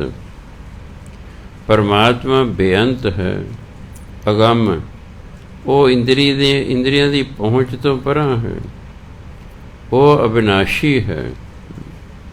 ਮੈਂ ਉਹਦੀ ਦਾਸੀ ਹਾਂ, ਮੈਂ ਉਹਦੀ ਸੇਵਾਦਾਰਨੀ ਹਾਂ। ਲੈ ਪੱਖਾ ਪ੍ਰਿਯ ਝੱਲੋਂ ਪਾਏ, ਮੈਂ ਪੱਖਾ ਲੈ ਕੇ ਆਪਣੇ ਪਿਆਰੇ ਦੇ ਚਰਨਾਂ ਵਾਲੇ ਪਾਸੇ ਖਲੋ ਕੇ ਉਹਨੂੰ ਪੱਖਾ ਝੱਲਦੀ ਹੈ। ਕਿਉਂਕਿ ਉਦੋਂ ਆਹ ਸਿਸਟਮ ਨਹੀਂ ਸੀ, ਉਦੋਂ ਹੈਂਡ ਫੈਨ ਹੀ ਹੁੰਦੇ ਸਨ। ਗਰੀਬ ਬੰਦਾ ਸੀ ਆਪੇ ਝੱਲੀ ਜਾਂਦਾ ਸੀ, ਜਿਹੜਾ ਅਮੀਰ ਹੁੰਦਾ ਸੀ ਨੌਕਰ ਰੱਖ ਲਿਆ ਕਰਦਾ ਸੀ। ਛੋਟਿਆਂ ਦੇ ਮੈਂ ਇੱਕ ਬਾਣੀਏ ਦੇ ਘਰ ਗਿਆ, ਉਹਨੇ ਛੱਤ ਦੇ ਨਾਲ ਐਂ ਦੋ ਰੱਸੀਆਂ ਲਟਕਾਈਆਂ ਹੋਈਆਂ, ਇੱਕ ਬਾਂਸ ਬੰਨਿਆ ਹੋਇਆ ਸਰ, ਉਹ ਬਾਂਸ ਦੇ ਉੱਤੇ ਇਹਨੇ ਦਰੀ ਪਾਈ ਹੋਈ ਹੈ ਸਰ, ਦਰੀ ਲਟਕ ਰਹੀ ਹੈ, ਉਹਨੂੰ ਇੱਕ ਰੱਸੀ ਬੰਨੀ ਹੋਈ ਹੈ। ਕੰਧ ਦੇ ਨਾਲ ਇੱਕ ਭੌਣੀ ਲੱਗੀ ਹੋਈ ਹੈ, ਉਹਦੇ ਰੱਸੀ ਪੈ ਗਈ ਹੋਈ। ਇੱਕ ਉਹਨੇ ਨੌਕਰ ਸਟੂਲ 'ਤੇ ਬਿਠਾਇਆ ਹੋਇਆ ਕਿ ਤੂੰ ਇਹ ਰੱਸੀ ਖਿੱਚੀ ਜਾਣੀ ਹੈ, ਉਹ ਪੱਖਾ ਹਿੱਲੀ ਜਾ ਉੱਪਰ, ਸਾਰੇ ਕਮਰੇ 'ਚ ਉਹਦੀ ਹਵਾ ਰਹੇਗੀ। ਵੀ ਬਜਾਏ ਇੰਨੇ ਕਿ ਪੱਖੇ ਨਾਲੋਂ ਉਹਨੇ ਵੱਡਾ ਸਾਰਾ ਘਰ ਰੱਖ ਲਿਆ, ਅਤੇ ਉਹ ਦਰੀ ਹਿਲਦੀ ਸੀ ਅਤੇ ਹਵਾ ਦੇ ਉੱਧਰ ਹੁੰਦੀ ਸੀ। ਆ ਵੀ ਸਮਾਂ ਸੀ, ਵੱਡੀ ਉਮਰ ਵਾਲੇ ਸਾਰੇ ਸਮੇਂ ਵੇਖੇ ਹੋਏ ਨੇ। ਤਾਂ ਮੈਂ ਕਹਿੰਦਾ ਹੁੰਦਾ, ਅਸੀਂ ਨਰਕ ਵੀ ਵੇਖਿਆ, ਇਸ ਲਈ ਹੁਣ ਸਾਨੂੰ ਸਵਰਗ ਦਾ ਜ਼ਿਆਦਾ ਆਨੰਦ ਆ ਰਿਹਾ। ਅੱਜ ਦੇ ਬੱਚੇ ਪੈਦੇ ਹੀ ਸਵਰਗ 'ਚ ਹੋਏ ਨੇ, ਇਸ ਲਈ ਸਵਰਗ 'ਚ ਰਹਿ ਕੇ ਵੀ ਉਹਨਾਂ ਨੂੰ ਆਨੰਦ ਨਹੀਂ ਆ ਰਿਹਾ। ਗਰੀਬ ਤਾਂ ਤੁਸੀਂ ਅਮੀਰ ਹੋ ਜਾਓ ਫਿਰ ਬੜਾ ਆਨੰਦ ਹੈ, ਤੁਸੀਂ ਪੈਦੇ ਹੀ ਅਮੀਰ ਹੋਏ ਹੋ, ਤੁਹਾਨੂੰ ਅਮੀਰੀ ਦਾ ਜਿਹੜਾ ਹੈ ਵੈਲਿਊ ਨਹੀਂ ਪਤਾ ਲੱਗੇਗੀ। ਜਿਹਨੇ ਦੋਨੋਂ ਹਾਲਾਤ ਵੇਖੇ ਹੁੰਦੇ ਨੇ ਵੀ ਜ਼ਮੀਨ ਅਸਮਾਨ ਦਾ ਫਰਕ ਹੈ। ਆ ਖੇਤੀਬਾੜੀ ਸਾਰੀ ਉਦੋਂ ਹੱਥਾਂ ਨਾਲ ਹੁੰਦੀ, ਕੋਈ ਟਰੈਕਟਰ ਨਹੀਂ ਸੀ ਉਦੋਂ ਛੋਟੇ ਹੁੰਦੇ। ਕਿੰਨੀ ਲੇਬਰ ਮਾਲਕ ਨੂੰ ਕਰਨੀ, ਸਾਰੇ ਜੀਅ ਘਰ ਦੇ ਲੱਗੇ ਦੇ ਖੇਤੀਬਾੜੀ ਦੇ। ਹੁਣ ਮਸ਼ੀਨਰੀ ਆ ਗਈ ਹੈ, ਹੁਣ ਜੱਟ ਹੀ ਵਿਹਲੇ ਹੋ ਗਏ ਨੇ, ਸ਼ਰਾਬਾਂ ਪੀਂਦੇ ਨੇ, ਕੰਮ ਕਰਦੇ ਨਹੀਂ, ਢਿੱਡਲ ਹੋ ਗਏ ਨੇ ਹੁਣ। ਨਹੀਂ ਤਾਂ ਜੱਟ ਅਤੇ ਮਜ਼ਦੂਰ ਦਾ ਢਿੱਡਲ ਹੋਣ ਦਾ ਮਤਲਬ ਹੀ ਕੋਈ ਨਹੀਂ। ਇਹਨਾਂ ਦਾ ਕੀ ਮਤਲਬ ਹੈ? ਜਿਹਨੇ ਕੰਮ ਕਰਨਾ, ਕਈਆਂ ਦਾ ਹਲ ਵਾਹੁਣੇ, ਉਹਦੇ ਢਿੱਡ ਹੋਣ ਦਾ ਮਤਲਬ ਇਸ ਤੋਂ, ਜਿਹਦਾ ਢਿੱਡ ਵੱਧ ਗਿਆ ਦਾ ਮਤਲਬ ਇਹ ਜੱਟ ਕੋਈ ਕੰਮ ਨਹੀਂ ਕਰਦਾ ਅਤੇ ਸ਼ਰਾਬ ਪੀਂਦਾ ਹੈ। ਕਿਉਂਕਿ ਸ਼ਰਾਬੀ ਬੰਦਾ ਫਿਰ ਜ਼ਿਆਦਾ ਖਾਂਦਾ, ਸ਼ਰਾਬ ਪੀ ਕੇ ਸੁੱਝ ਨਹੀਂ ਰਹਿੰਦਾ, ਰੋਟੀਆਂ ਖਾਣ 'ਤੇ ਲੱਗਾ ਰਹਿੰਦਾ ਹੈ। ਉਂਝ 2-3 ਖਾਊਗਾ, ਸ਼ਰਾਬ ਪੀ ਕੇ 5-6 ਵੀ ਖਾ ਸਕਦਾ ਉਹ, ਲੋੜ ਤੋਂ ਵੱਧ ਫਿਰ ਖਾਂਦਾ ਹੈ। ਖੈਰ, ਸੋ ਮੈਂ ਦੱਸਿਆ ਵੀ ਪੱਖਾ ਚੱਲਦੇ ਕਿ ਮੈਂ ਪੱਖਾ ਚੱਲਾਂਗੇ ਆਪਣੇ ਮਾਲਕ ਨੂੰ। ਪਾ ਗਏ ਪੰਚ ਦੂਤ ਲਾਵੇ, ਲਾਵੇ ਹੁੰਦੇ ਨੇ ਫਸਲ ਵੱਢਦੇ ਨੇ। ਜਿਹੜੇ ਆਪਾਂ ਬੰਦੇ ਫਸਲ ਵੱਢਣ 'ਤੇ ਲਾਉਣੇ ਆ, ਉਹਨੂੰ ਪਾਕਿਸਤਾਨ 'ਚ ਕਹਿੰਦੇ ਸੀ ਲਾਵੇ। ਕਾਮ, ਕ੍ਰੋਧ, ਲੋਭ, ਮੋਹ, ਹੰਕਾਰ ਲਾਵੇ ਨੇ, ਇਹ ਸਾਡੇ ਅੰਦਰ ਗੁਣਾਂ ਨੂੰ ਵੱਢਦੇ ਰਹਿੰਦੇ ਨੇ। ਅਤੇ ਹੁਣ ਕੀ ਹੋ ਗਿਆ ਹੈ? ਭਾਗ ਗਏ। ਆਪਾਂ ਪੰਜਾਬੀ ਬੋਲਦੇ ਹਾਂ ਭਾਗ ਗਏ, ਹਿੰਦੀ ਹੈ ਇਹ, ਇਸ ਲਈ ਭਾਗ ਗਏ ਨਹੀਂ ਵੈਸੇ ਇਹਨੂੰ ਬੋਲਣਾ ਚਾਹੀਦਾ, ਕਿਉਂਕਿ ਪੰਜਾਬੀ 'ਚ ਭਾਗ ਨਹੀਂ ਹੁੰਦਾ, ਪੰਜਾਬੀ 'ਚ ਤਾਂ ਦੌੜ ਗਏ, ਹਿੰਦੀ 'ਚ ਹੁੰਦਾ ਭਾਗ ਗਏ। ਭਾਗ ਗਏ ਪੰਚ ਦੂਤ ਲਾਵੇ, ਉਹ ਪੰਜੇ ਦੂਤ ਕਾਮ, ਕ੍ਰੋਧ, ਲੋਭ, ਮੋਹ, ਹੰਕਾਰ, ਜਿਹੜੇ ਮੇਰੇ ਅੰਦਰ ਗੁਣਾਂ ਨੂੰ ਵੱਢ ਰਹੇ ਸਨ, ਉਹ ਦੌੜ ਗਏ। ਕਹਿੰਦੇ ਹੁਣ ਕੋਈ ਖਤਰਾ ਨਹੀਂ ਹੈਗਾ ਵੀ ਮੇਰੇ ਗੁਣਾਂ ਨੂੰ ਕੋਈ ਨੁਕਸਾਨ ਪਹੁੰਚਾਏਗਾ। ਨਾ ਮੈਂ ਕੁਲ, ਇਹਨੂੰ ਕੁੱਲ ਨਹੀਂ ਪੜ੍ਹਦੇ, ਕੁੱਲ ਹੁੰਦਾ ਟੋਟਲ, ਕੁਲ ਲੱਲੇ ਦੇ ਪੈਰ 'ਚ ਬਿੰਦੀ। ਨਾ ਮੈਂ ਕੁਲ ਨਾ ਸੋਭਾਵੰਤ, ਨਾ ਤਾਂ ਮੈਂ ਉੱਚੀ ਕੁਲ ਦਾ ਹਾਂ, ਨਾ ਹੀ ਮੈਂ ਸੋਭਾਵੰਤ ਹਾਂ, ਪਰ ਮੇਰੀ ਕੋਈ ਵਡਿਆਈ ਨਹੀਂ ਕਰਦਾ ਹੈ। ਕਿਆ ਜਾਨੋ ਕਿਉਂ ਭਾਨੀ ਕੰਤ, ਭਾਨੀ ਹੁੰਦਾ ਚੰਗੀ ਲੱਗੀ, ਕੰਤ ਮੈਨੇ ਪਤੀ ਪਰਮਾਤਮਾ ਨੂੰ। ਮੈਨੂੰ ਨਹੀਂ ਪਤਾ ਮੈਂ ਆਪਣੇ ਕੰਤ ਨੂੰ ਕਿਉਂ ਪਿਆਰੀ ਲੱਗੀ ਹਾਂ, ਹਾਲਾਂਕਿ ਮੇਰੀ ਉੱਚੀ ਕੋਲ ਨਹੀਂ ਹੈਗੇ, ਮੇਰੀ ਜਿਹੜੀ ਵਡਿਆਈ ਵਾਲੀ ਮੇਰੇ ਅੰਦਰ ਕੋਈ ਗੱਲ ਨਹੀਂ ਹੈਗੀ। ਪਤਾ ਨਹੀਂ ਪਰਮਾਤਮਾ ਨੂੰ ਕਿਉਂ ਮੈਂ ਚੰਗੀ ਲੱਗੀ ਹਾਂ। ਮੋਹੇ ਅਨਾਥ ਗਰੀਬ ਨਿਮਾਣੀ, ਮੋਹੇ ਦੇ ਦੋ ਅਰਥ ਹੁੰਦੇ ਨੇ, ਇੱਕ ਹੁੰਦਾ ਮੈਨੂੰ, ਇੱਕ ਹੁੰਦਾ ਮੈਂ। ਇੱਥੇ ਅਰਥ ਹੈ ਮੈਂ। ਮੋਹੇ ਅਨਾਥ ਗਰੀਬ ਨਿਮਾਣੀ, ਹਿੰਦੀ 'ਚ ਨਿਮਾਣੀ ਹੈ, ਆਪਾਂ ਪੰਜਾਬੀ ਤਰ੍ਹਾਂ ਬੋਲਣਾ ਨਿਮਾਣੀ, ਨਿਮਾਨੀ ਨਹੀਂ ਬੋਲਣਾ, ਨਿਮਾਣੀ। ਜਿਵੇਂ ਇੱਥੇ ਲਿਖਿਆ ਹੁੰਦਾ ਗੁਰੂ ਪਾਣੀ, ਪਾਣੀ ਜਿਹਨੂੰ ਕਹਿੰਦੇ, ਪਾਪੇ ਨੂੰ ਕਹਿੰਦਾ ਨੰਨ ਬਿਹਾਰੀ, ਹਿੰਦੀ 'ਚ ਨੰਨਾ ਹੁੰਦਾ, ਪੰਜਾਬੀ 'ਚ ਅਣਾਣਾ ਹੁੰਦਾ। ਆਪਾਂ ਨੇ ਕਿਹਾ ਮੈਂ ਪਾਣੀ ਪੀਣਾ ਹੈ, ਜੋ ਆਪਣੇ ਕੀ ਕਹਿਣਾ, ਮੈਂ ਪਾਣੀ ਪੀਣਾ ਹੈ, ਉਹਨੂੰ ਅਣਾਣੇ ਦੀ ਤਰ੍ਹਾਂ ਬੋਲਣਾ ਹੈ। ਇਸ ਤਰ੍ਹਾਂ ਜਿਹੜਾ ਨੰਨਾ ਹੈ ਅਤੇ ਉਹਨੂੰ ਅਣਾਣੇ ਦੀ ਤਰ੍ਹਾਂ ਬੋਲਣਾ। ਮੋਹੇ ਅਨਾਥ ਗਰੀਬ ਨਿਮਾਣੀ, ਮੈਂ ਅਨਾਥ ਹਾਂ, ਮੈਂ ਗਰੀਬ ਹਾਂ, ਮੈਂ ਨਿਮਾਣੀ ਹਾਂ, ਪਰ ਮੈਨੂੰ ਕੋਈ ਮਾਣ ਨਹੀਂ ਕਿਸੇ ਚੀਜ਼ ਦਾ। ਕੰਤ ਪਕਰ ਹਮ ਕੀਨੀ ਰਾਣੀ, ਪਰ ਪਤੀ ਨੇ, ਪ੍ਰਭੂ ਪਤੀ ਨੇ ਮੇਰੀ ਬਾਂਹ ਫੜ ਕੇ ਮੈਨੂੰ ਰਾਣੀ ਬਣਾ ਲਿਆ ਹੈ। ਕਿਉਂ? ਕਿਰਪਾ ਪਰਮਾਤਮਾ ਕਰਦਾ ਹੈ, ਅਸੀਂ ਤਾਂ ਸਿਰਫ ਉਹਦੀ ਭਜਨ ਬੰਦਗੀ ਕਰੀ ਜਾਣੀ ਹੈ। ਪਤਾ ਨਹੀਂ ਕਿਹੜੇ ਵੇਲੇ ਕਿਰਪਾ ਕਰਨੀ ਉਹਨੇ, ਤੇ ਸੱਚਖੰਡ ਸਾਨੂੰ ਬੁਲਾ ਲੈਣਾ ਹੈ। ਕਿਰਪਾ ਉਹ ਕਰਦਾ ਹੈ। ਦੁਆਪਰ ਯੁੱਗ ਦੇ ਕ੍ਰਿਸ਼ਨ ਮਹਾਰਾਜ ਨੇ ਅਰਜਨ ਨੂੰ ਕਲੀਅਰ ਕਰਤਾ ਸੀ। ਜਦੋਂ ਅਰਜਨ ਹਥਿਆਰ ਸੁੱਟ ਕੇ ਬਹਿ ਗਿਆ, ਅੱਗੇ ਮੇਰੇ ਚਾਚੇ ਤਾਏ ਰਿਸ਼ਤੇਦਾਰ, ਮੈਂ ਨਾ ਕਿਵੇਂ ਲੜਾਂ। ਅਰਜਨ ਕਹਿੰਦਾ ਜਦੋਂ ਉਹਨਾਂ ਨੇ ਤੇਰੇ 'ਤੇ ਹਮਲਾ ਕਰਤਾ ਹੈ, ਤੇਰੇ ਕੀ ਲੱਗਦੇ ਨੇ? ਕਹਿੰਦੇ ਜਦੋਂ ਤੁਸੀਂ ਬਨਵਾਸ ਕੱਟ ਆਏ, ਤੁਹਾਨੂੰ ਅੱਧਾ ਰਾਜ ਮਿਲਣਾ ਚਾਹੀਦਾ ਸੀ, ਪਰ ਦੁਰਯੋਧਨ ਕਹਿੰਦਾ ਮੈਂ ਨਹੀਂ ਦਿੰਦਾ। ਮੈਂ ਉਹਨੂੰ ਕਿਹਾ ਚੱਲ ਤੂੰ 5 ਭੇਂਡੀ ਦੇ ਦੇ ਪਾਂਡਵਾਂ ਨੂੰ, ਉਹ ਕਹਿੰਦਾ ਮੈਂ ਤਾਂ ਇੱਕ ਵੀ ਨਹੀਂ ਦੇਣਾ।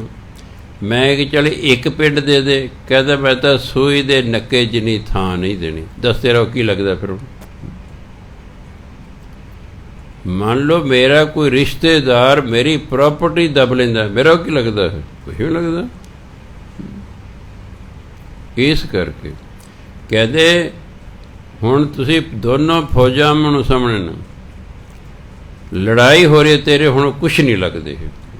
ਜਿਵੇਂ ਪਾਕਿਸਤਾਨ ਅਤੇ ਹਿੰਦੁਸਤਾਨ ਦੀ ਜਦੋਂ ਕਦੇ ਲੜਾਈ ਹੁੰਦੀ ਹੈ, ਸਾਡੀ ਫੌਜ ਦੇ ਵਿੱਚ ਮੁਸਲਮਾਨ ਵੀ ਹੁੰਦੇ ਨੇ, ਲੜਾਈ ਦੋਨਾਂ ਦੇਸ਼ਾਂ ਦੀ ਹੋ ਰਹੀ ਹੈ, ਪਰ ਸਾਡੀ ਫੌਜ ਦੇ ਮੁਸਲਮਾਨ ਇਹ ਨਹੀਂ ਸੋਚਦੇ ਕਿ ਅੱਗੇ ਵੀ ਮੁਸਲਮਾਨ ਨੇ ਨਾ ਲੜਾ ਨਾ, ਉਹਨਾਂ ਨੇ ਹਮਲਾ ਕੀਤਾ ਬਸ, ਹੁਣ ਕੁਛ ਨਹੀਂ ਲੱਗਦੇ। ਉਹ ਉਦੋਂ ਫਿਰ ਕੋਈ ਕੁਛ ਨਹੀਂ ਲੱਗਦਾ।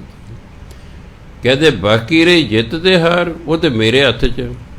ਤੇਰਾ ਕੰਮ ਹੈ ਅਰਜਨ ਲੜਨਾ, ਜਿੱਤ ਹਾਰ ਮੇਰੇ ਹੱਥ ਵਿੱਚ ਹੈ। ਇਹ ਤਾਂ ਮੈਂ ਦੇਖਣਾ ਕਿਹਨੂੰ ਜਿਤਾਉਣਾ ਕਿਹਨੂੰ ਹਰਾਉਣਾ। ਸਾਡਾ ਕੰਮ ਹੈ ਸਿਮਰਨ ਕਰਨਾ, ਫਲ ਪਰਮਾਤਮਾ ਨੇ ਦੇਣਾ, ਫਲ ਸਾਡੇ ਵੱਸ 'ਚ ਨਹੀਂ ਹੈ, ਖਿਆਲ ਰੱਖਣਾ ਹੈ। ਸਾਡਾ ਕੰਮ ਹੈ ਕਰਮ ਕਰਨਾ। ਸਾਡੀ ਡਿਊਟੀ ਲਈ ਪਰਮਾਤਮਾ ਨੇ ਕਿ ਭਾਈ ਮੈਂ ਤੇਰਾ ਮਨੁੱਖਾ ਜੀਵਨ ਦਿੱਤਾ, ਤੁਸੀਂ ਜਾ ਕੇ ਮੇਰਾ ਨਾਮ ਜਪੋ। ਅਸੀਂ ਉਹਦਾ ਨਾਮ ਜਪਦੇ ਰਹਿਣਾ।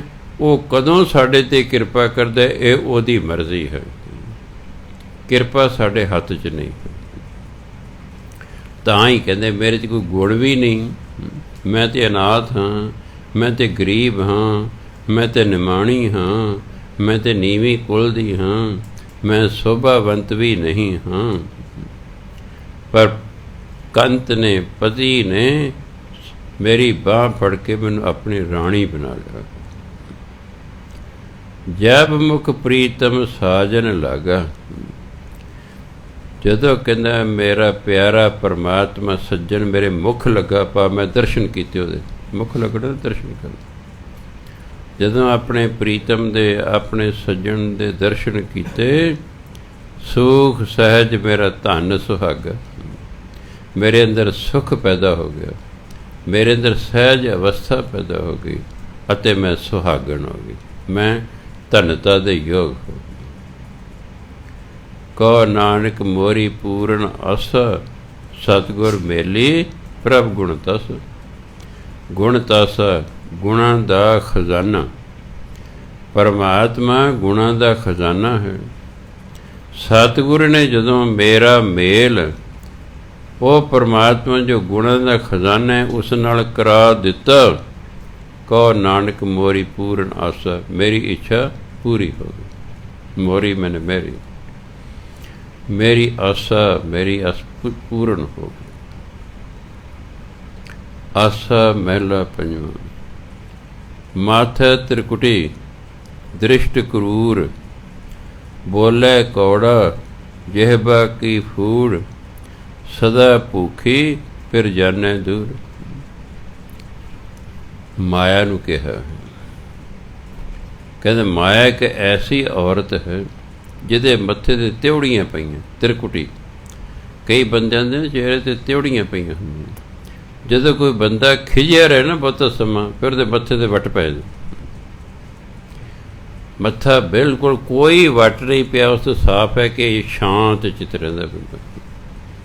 ਜਿਉਂ ਹੀ ਅਸੀਂ ਅਸ਼ਾਂਤ ਹੋਵਾਂਗੇ, ਸਾਨੂੰ ਜ਼ਿਆਦਾ ਗੁੱਸਾ ਚੜ, ਸਾਡੇ ਮੱਥੇ 'ਤੇ ਤਿਉੜੀਆਂ ਹੋ ਜਾਣਗੀਆਂ। ਇਹ ਮਾਇਆ ਤਾਂ ਐਂ, ਇਹਦੇ ਮੱਥੇ 'ਤੇ ਹਮੇਸ਼ਾ ਤਿਉੜੀਆਂ ਰਹਿੰਦੀਆਂ।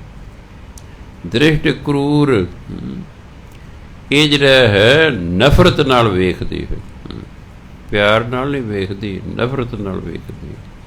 ਬੋਲੇ ਕੌੜਾ, ਇਹ ਕੌੜਾ ਬੋਲਦੀ ਹੈ। ਜਿਹੇ ਬਾਕੀ ਫੂੜ, ਫੂੜ ਨਾ ਬੁਰੇ ਬੋਲ ਬੋਲਣਾ, ਅਸਲ ਸ਼ਬਦ ਹੈ ਫੂਹੜ। ਕਹਿੰਦਾ ਫੂਹੜ ਹੈ, ਮੇਰੇ ਬੋਲਣ ਦਾ ਚੱਜ ਨਹੀਂ ਹੈ, ਅਬਾ ਤਬਾ ਬੋਲਦੀ। ਸਦਾ ਭੁੱਖੀ ਪਰ ਜਾਣੈ ਦੂਰ, ਇਹ ਸਦਾ ਹੀ ਭੁੱਖੀ ਰਹਿੰਦੀ। ਭਾਵ ਕਿੰਨੀ ਵੀ ਮਾਇਆ ਕਿਸੇ ਕੋਲ ਹੋ ਗਏ, ਰਾਜਦਾ ਨਹੀਂ ਬੰਦਾ ਹੈਗਾ। ਜਾਂ ਕਿਉਂ ਫਿਰ ਜਾਣੈ ਦੂਰ, ਉਹ ਪ੍ਰਭੂ ਪਤੀ ਨੂੰ ਦੂਰ ਸਮਝਦੇ। ਐਸੀ ਇਸਤਰੀ ਇੱਕ ਰਾਮ ਉਪਾਈ, ਇਹ ਮਾਇਆ ਨੂੰ ਕਹੇ ਇਸਤਰੀ, ਪ੍ਰਮਾਤ ਉਪਾਈ ਮੈਨੇ ਪੈਦਾ ਕੀਤੀ।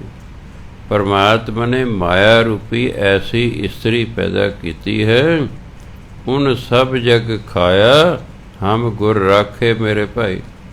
उन्हें सारे संसार नू खा लिया, भाव माया ने सारे संसार नू अपने वस च कीता होया।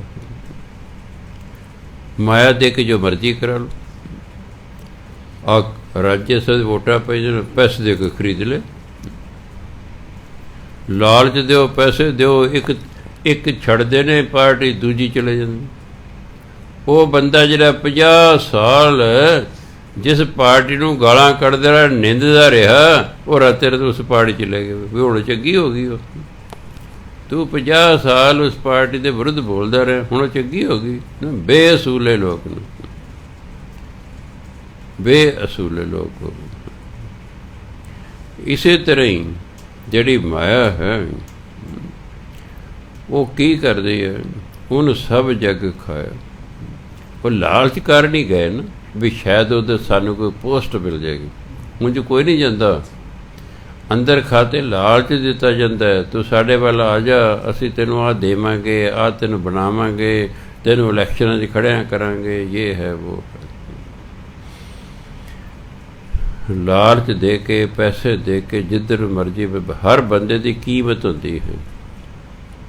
नहीं कीमत होती तो ब्रह्म ज्ञानी नहीं होंदी, बाकी सब की कीमत।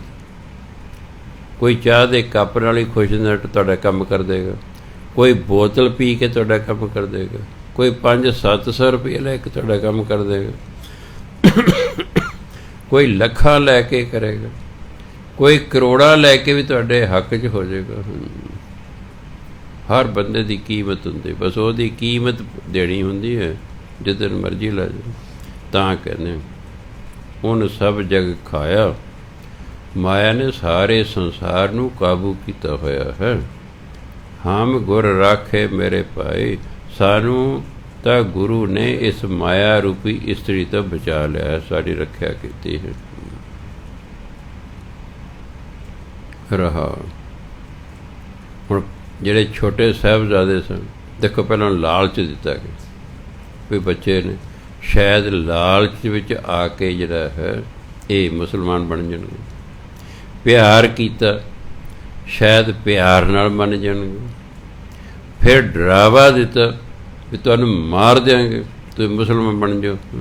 वो तो जन्म ते ब्रह्म ज्ञानी सन, इसने ना लालच चाहे, ना प्यार चाके अपने असूल छड्डे, ना डर के छड्डे।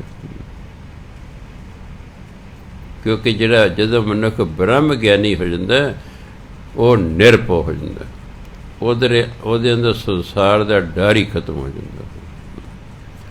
वो इस लिखे निरभौ जपै सगल भौ मिटै। परमात्मा निरभौ है, ਉਹਦਾ जाप करद्या करद्या करद्या करद्या हर प्रकार का डर अंदरों खत्म हो जाता।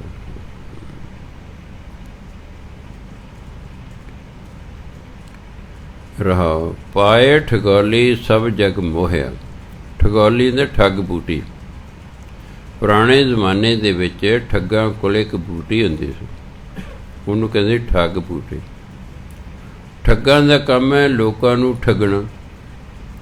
तुहाडे रिश्तेदार के भी तुहानूं ठग लैंदे ने, तुहाडे दोस्त तुहानूं ठग लैंदे ने। कहणगे यार एक बंदा मेरे कोल कल आया, कहण जी असीं 4 भरा सी, जिहड़ा मकान सी बाप दा, मैं 4 नूं पैसे देते भी चलो भाई मैं 4 तो मकान खरीद लिया। 3 ने मैनूं लिख के देता बई आ लै भाई असीं अपना हिस्सा ले लिया। एक कहंदा यार चंगा तू बंदा, मैं तेरा भरा, तू मेरे ते विश्वास नहीं करता है, लिखत पढ़ते पिया है तू। भरावां नाल भी कदे लिखत पढ़ कर दी, कदे ਉਹਦੇ ਨਾਲ मेरी लिखत पढ़त नहीं हुई। पैसे मैं देते। 20 साल बाद हुण उन्हें मुकदमा करता मेरे ते कि मेरा हिस्सा मैनूं मिलना चाहिए है। मैं हुण तेरे कोल सबूत कोई नहीं। वो कहूगा देखो जी जे 3 भरावां ने इहनूं पैसे देते फिर मैं भी दिते, तेरे कोल सबूत कोई नहीं है। कोर्ट सबूत मंगती है। ये है ठगी करना। ਇਹ ਕਲਯੁਗ ਹੈ, ਕੋਈ ਰਿਸ਼ਤੇਦਾਰੀ ਨਹੀਂ, ਸਭ ਸਵਾਰਥਾਂ ਨਾਲ ਜੁੜੇ ਹੋਏ ਲੋਕ ਹਨ। ਸਗਲੇ ਧਨ ਸਿਉ ਲਾਗੇ। ਦੋ ਭਰਾਵਾਂ ਦਾ ਸਵਾਰਥ ਸਾਂਝਾ ਹੈ, ਨਿਭੀ ਜਾਏਗੀ।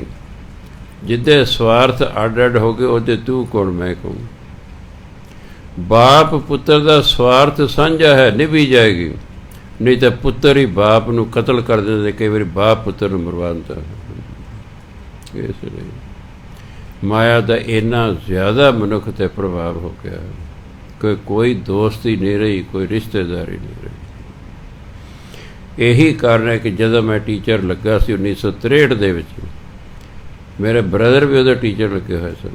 ਉਹਨਾਂ ਮੈਨੂੰ ਇੱਕੋ ਹੀ ਗੱਲ ਕਹੀ, ਕਹਿੰਦੇ ਕਈ ਵਾਰੀ ਸਾਥੀ ਟੀਚਰ ਉਧਾਰ ਮੰਗ ਲੈਂਦੇ ਹਨ ਕਿ ਤੂੰ ਅਜੇ ਕੁਆਰਾ ਹੈ, ਉਹ ਵਿਆਹੇ ਵਰੇ ਹੋ ਸਕਦੇ ਨੇ, ਉਹਨਾਂ ਦਾ ਖਰਚਾ ਵੱਧ ਹੋ ਸਕਦਾ ਹੈ, ਉਹ ਤੇਰੇ ਤੋਂ ਉਧਾਰ ਮੰਗ ਸਕਦੇ ਨੇ। ਕਹਿੰਦਾ ਮੇਰੀ ਇੱਕ ਗੱਲ ਯਾਦ ਰੱਖੇ, ਜੇ ਤੂੰ ਸੁਖੀ ਰਹਿਣਾ, ਆਪਣੀ ਇੱਕ ਤਨਖਾਹ ਤੋਂ ਵੱਧ ਕਿਸੇ ਨੂੰ ਉਧਾਰ ਨਹੀਂ ਦੇਣਾ। ਵੱਧ ਤੋਂ ਵੱਧ ਇੱਕ ਤਨਖਾਹ ਹੀ ਉਧਾਰ ਦੇਣਾ ਹੈ। ਦੂਜੇ ਨੂੰ ਉਧਾਰ ਉਦੋਂ ਦੇਣਾ ਜਦੋਂ ਪਹਿਲੇ ਦਾ ਵਾਪਸ ਆ ਜਾਏ। ਬਾਈ ਚਾਂਸ ਦੂਜੇ ਨੂੰ ਵੀ ਲੋੜ ਪੈ ਗਈ, ਤੇਰੇ ਤੋਂ ਮੰਗਦਾ, ਭਾਵੇਂ ਤੇਰੇ ਕੋਲੇ ਪੈਸੇ ਹੋਣ, ਜਿੰਨਾ ਚਿਰ ਪਹਿਲੇ ਤੋਂ ਵਾਪਸ ਨਹੀਂ ਆ, ਤੂੰ ਦੂਜੇ ਨੂੰ ਉਧਾਰ ਨਹੀਂ ਦੇਣਾ। ਇੱਕ ਭੈਣ ਜੀ ਕਿ ਇੱਕ ਤਨਖਾਹ ਦਾ ਤੁਸੀਂ ਕਿਉਂ ਕਹਿੰਦੇ? ਕਹਿੰਦੇ ਇੱਕ ਤਨਖਾਹ ਦਾ ਇਹ ਹੈ ਕਿ ਸਿੱਖ ਨੂੰ ਦਸਵੰਧ ਕੱਢਣ ਦਾ ਹੁਕਮ ਹੈ। ਚਲੋ ਜੇ ਨਹੀਂ ਵੀ ਪੈਸੇ ਦੇਗਾ, ਤੂੰ ਸਮਝ ਲਈ ਮੈਂ ਤਾਂ ਆਪਣਾ ਦਸਵੰਧ ਕੱਢਦਾ, ਬਸ ਫਿਰ ਤੈਨੂੰ ਬਹੁਤਾ ਦੁੱਖ ਨਹੀਂ ਹੋਏਗਾ। ਜ਼ਿਆਦਾ ਕਿਸੇ ਨੂੰ ਕੋਈ ਨਹੀਂ ਦੇਣੇ, ਭਾਵੇਂ ਕੋਈ ਹੋਵੇ। ਸੋ ਇਸ ਕਰਕੇ ਇਹ ਮਾਇਆ ਕਾਰਨ ਰਿਸ਼ਤੇਦਾਰੀਆਂ, ਦੋਸਤੀਆਂ ਸਭ ਖਤਮ ਹੋ ਜਾਂਦੀਆਂ। ਕਈ ਆਉਂਦੇ ਨੇ ਵਿਚਾਰੇ ਮੇਰੇ ਕੋਲ, ਲੱਖਾਂ ਰੁਪਈਏ ਨਾਲ ਉਧਾਰ ਦਿੱਤੇ, ਲਿਖਤ ਪੜ੍ਹਤ ਕੀਤੀ ਨਹੀਂ ਹੈਗੀ, ਹੁਣ ਉਹ ਮੁੱਕਰ ਗਏ ਨੇ। ਪਾਏ ਠਗਾਲੀ ਸਭ ਜਗ ਜੋਹਿਆ। ਇਹ ਜਿਹੜੀ ਮਾਇਆ ਇਹਨੇ ਠੱਗ ਬੂਟੀ ਪਾ ਲਈ। ਪੁਰਾਣੇ ਜ਼ਮਾਨੇ 'ਚ ਠੱਗ ਰਾਹੀਆਂ ਦੇ ਨਾਲ ਤੁਰੇ ਜਾਂਦੇ ਹੁੰਦੇ, ਪੈਦਲ ਯਾਤਰਾ ਹੁੰਦੀ ਸੀ ਸਾਰੀ। ਮੰਨ ਲਓ ਮੈਂ ਤੁਰਿਆ ਜਾ ਰਿਹਾ, ਨਾਲ ਠੱਗ ਰਲ ਗਿਆ ਹੈ। ਕਿੱਥੇ ਜਾ ਰਹੇ ਸਰਦਾਰ ਜੀ? ਮੈਂ ਪਟਿਆਲੇ ਜਾ ਰਿਹਾ। ਅੱਛਾ, ਮੈਂ ਵੀ ਪਟਿਆਲੇ ਜਾਣਾ। ਕਹਿੰਦਾ ਹੌਲੀ ਹੌਲੀ ਗੱਲਾਂ ਬਾਤਾਂ ਲੱਗ ਗਏ ਕਰ। ਹਲਾ ਕਹ ਚੱਲ ਦੋਨੋਂ ਇਕੱਠੇ ਹੀ ਜਾ ਰਹੇ ਹਾਂ। ਉਹਨੇ ਤੇ ਗੱਲੀ ਲਾ ਲੈਣਾ। ਗੱਲਾਂ ਕਰਦਿਆਂ ਕਰਦਿਆਂ ਉਹਨੇ ਕਹਿਣਾ ਉਹ ਦੇਖਿਓ ਕੀ ਹੈ ਉੱਥੇ। ਉਹਨੇ ਐਂ ਨੂੰ ਦੇਖਣਾ, ਉਹਦੇ ਅੱਗੇ ਉਹਨੇ ਉਹ ਬੂਟੀ ਕਰ ਦੇਣੀ ਹੈ। ਜਦੋਂ ਇਹ ਸਾਹ ਲਿਆ ਉਹ ਬੇਹੋਸ਼ ਹੋ ਜਾਂਦਾ ਹੁੰਦਾ ਸੀ ਬਸ। ਅਤੇ ਉਹਦੀ ਜੇਬ ਜੋ ਕੁਛ ਹੁੰਦਾ ਸੀ ਲੁੱਟ ਕੇ ਤੁਰ ਜਿਆ ਕਰਦੇ ਸਨ। ਉਹਨੂੰ ਕਹਿੰਦੇ ਠਗੋਲੀ, ਉਹਨੂੰ ਕਹਿੰਦੇ ਠੱਗ ਬੂਟੀ। ਇਹ ਮਾਇਆ ਵੀ ਠੱਗ ਬੂਟੀ ਹੈ। ਇਹ ਵੀ ਵੱਡਿਆਂ ਵੱਡਿਆਂ ਨੂੰ ਠੱਗ ਲੈਂਦੀ ਹੈ। ਸਭ ਜਗ ਜੋਹਿਆ, ਜੋਹਿਆ ਦਾ ਵਸ ਵਿੱਚ ਕਰ ਲੈਣਾ। ਇਹ ਮਾਇਆ ਨੇ ਠੱਗ ਬੂਟੀ ਪਾ ਕੇ ਸਭ ਨੂੰ ਆਪਣੇ ਵਸ 'ਚ ਕਰ ਲਿਆ। ਕਹਿੰਦਾ ਅਸੀਂ ਤੁਸੀਂ ਕਿਹਦੇ ਵਿਚਾਰੇ ਹਾਂ? ਬ੍ਰਹਮਾ ਵਿਸ਼ਨ ਮਹਾਦੇਵ ਮੋਹਿਆ। ਇਸ ਮਾਇਆ ਨੇ ਤੇ ਬ੍ਰਹਮਾ ਨੂੰ, ਵਿਸ਼ਨੂੰ ਮਹਾਰਾਜ ਨੂੰ, ਮਹਾਦੇਵ ਸ਼ਿਵ ਜੀ ਨੂੰ ਕਹਿੰਦੇ, ਸ਼ਿਵ ਜੀ ਨੂੰ ਵੀ ਬੋਲਿਆ ਹੈ। ਇਹ ਵੀ ਮਾਇਆ ਦੇ ਅਧੀਨ ਨੇ। ਫਿਰ ਬਚਿਆ ਕੌਣ ਹੈ? ਗੁਰਮੁਖ ਨਾਮ ਲੱਗੇ ਸੇ ਸੋਹਿਆ। ਜਿਹੜੇ ਗੁਰਮੁਖ ਬਣ ਕੇ ਨਾਮ ਨਾਲ ਜੁੜ ਜਾਂਦੇ ਨਾ, ਬਸ ਉਸ ਮਾਇਆ ਤੋਂ ਬਚਦੇ ਨੇ। ਬਾਕੀ ਸਭ ਨੂੰ ਮਾਇਆ ਪ੍ਰਭਾਵਿਤ ਕਰ ਦਿੰਦੀ ਹੈ। ਵਰਤ ਨੇਮ ਕਰ ਥਾਕੇ ਪੁਨਹ ਚਰਨ। ਪੁਨਹ ਚਰਨ ਪਛਤਾਪ ਨੂੰ ਕਹਿੰਦੇ ਨੇ। ਆਪਣੇ ਤੋਂ ਕੋਈ ਗਲਤੀ ਹੋ ਗਈ ਹੈ, ਕੋਈ ਪਾਪ ਕਰਮ ਹੋ ਰਿਹਾ, ਆਪਾਂ ਨੂੰ ਉਹਨੂੰ ਬਖਸ਼ਾਉਣਾ ਹੈ। ਉਹ ਬਖਸ਼ਾਉਣ ਲਈ ਜਿਹੜਾ ਪਾਠ ਕੀਤਾ ਜਾਂਦਾ ਹੈ ਉਹਨੂੰ ਕਹਿੰਦੇ ਨੇ ਪੁਨਹ ਚਰਨਾ। ਪਛਤਾਪ ਕਰਨਾ ਕਿਸੇ ਚੀਜ਼ ਦਾ। ਮੇਰੇ ਕੋਲ ਵੀ ਕਈ ਆਏ ਨੇ ਵੀ ਹੁਣ ਤੱਕ ਦੀਆਂ ਮੇਰੀਆਂ ਭੁੱਲਾਂ ਚੁੱਕਾਂ ਕਿਵੇਂ ਮੁਆਫ ਹੋਣਗੀਆਂ ਜੀ। ਹਰ ਇਨਸਾਨ ਗਲਤੀਆਂ ਕਰ ਲੈਂਦਾ ਹੈ। ਫਿਰ ਮੈਂ ਗੁਰੂ ਬਾਰੇ ਪੁੱਛਦਾ ਜੀ, ਇੱਕ ਖੰਡ ਪਾਠ ਨਾਲ ਮਾਫੀ ਮਿਲੇਗੀ? ਨਹੀਂ। 2 ਨਾਲ ਮਿਲੇਗੀ? ਨਹੀਂ। 3 ਨਾਲ ਮਿਲੇਗੀ? ਨਹੀਂ। 4 ਨਾਲ ਮਿਲੇਗੀ? ਹਾਂ। ਫਿਰ ਹੁਣ ਕਹਿੰਦੇ ਭਾਈ ਤੁਸੀਂ 4 ਖੰਡ ਪਾਠ ਕਰੋ। ਤੇ ਇੱਕੋ ਹੀ ਅਰਦਾਸ ਕਰਨੀ ਕਿ ਹੁਣ ਤੱਕ ਜਿਹੜੀਆਂ ਮੇਰੇ ਤੋਂ ਭੁੱਲਾਂ ਚੁੱਕਿਆ ਹੋ ਗਈਆਂ ਨਾ ਉਹ ਮੈਨੂੰ ਮਾਫ਼ ਕੀਤੀਆਂ ਜਾਣ। ਜਦੋਂ ਚਾਰਾਂ ਦੇ ਭੋਗ ਪੈ ਗਏ ਫਿਰ ਮੇਰੇ ਕੋਲ ਆਇਆ, ਫਿਰ ਆਪਾਂ ਦੇਖਾਂਗੇ ਮਾਫ਼ੀ ਮਿਲ ਗਈ ਕਿ ਨਹੀਂ ਮਿਲ ਗਈ। ਕਿਉਂ ਜਿੰਨਾ ਚਿਰ ਮੁਆਫ ਨਹੀਂ ਹੁੰਦੀਆਂ ਉਹਨਾਂ ਚਿਰ ਆਤਮਿਕ ਤਰੱਕੀ ਕੋਈ ਨਹੀਂ ਹੋਣੀ। ਗੱਲ ਤਾਂ ਹੈ ਨਾ, ਆਤਮਿਕ ਤਰੱਕੀ ਨਹੀਂ ਹੋਣੀ। ਉੱਥੇ ਜੇ ਲਾਈਨ ਕਲੀਅਰ ਹੋਏਗੀ ਤਾਂ ਆਤਮਿਕ ਤਰੱਕੀ ਹੋਵੇਗੀ।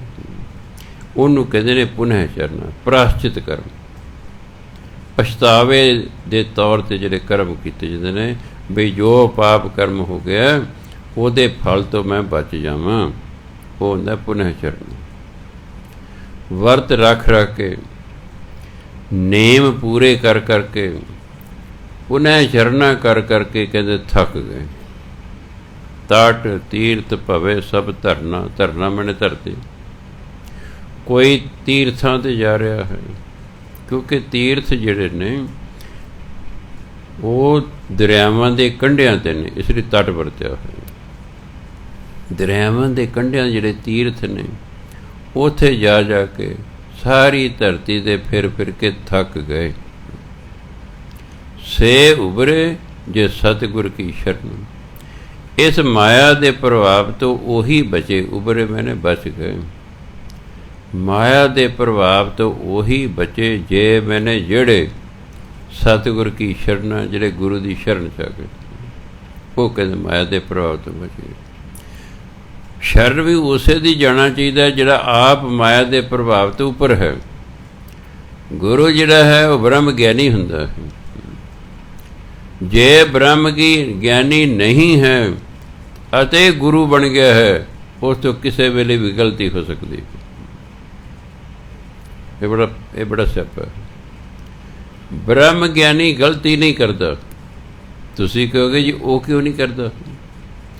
ਸਾਡੇ ਤੋਂ ਗਲਤੀ ਕੌਣ ਕਰਾਉਂਦਾ? ਸਾਡਾ ਮਨ। ਸਾਡਾ ਮਨ ਜਿਹੜਾ ਹੈ ਨਾ ਇਹ ਸਾਡੇ ਤੋਂ ਗਲਤੀ ਕਰਾਉਂਦਾ। ਸਰੀਰ ਤੇ ਮਨ ਦਾ ਆਖਾ ਮੰਨਦਾ ਹੈ। ਮਨ ਨੇ ਕਿਹਾ ਚਲੋ ਭਾਈ ਸਤਸੰਗ 'ਚ, ਤੁਸੀਂ ਸਤਸੰਗ 'ਚ ਆ ਗਏ।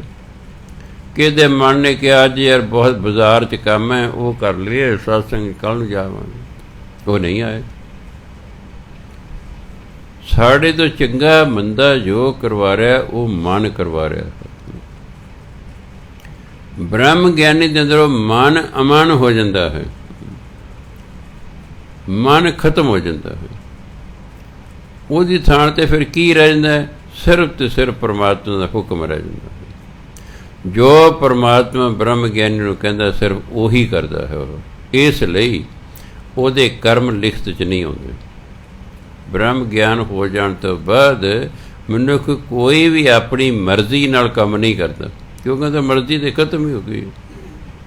ਉਹ ਜੋ ਕਰਦਾ ਪਰਮਾਤਮਾ ਦੇ ਹੁਕਮ ਅਨੁਸਾਰ ਕਰਦਾ, ਇਸ ਲਈ ਉਹਨੂੰ ਕਿਸੇ ਕਰਮ ਦਾ ਫਲ ਨਹੀਂ ਭੋਗਣਾ ਪੈਂਦਾ।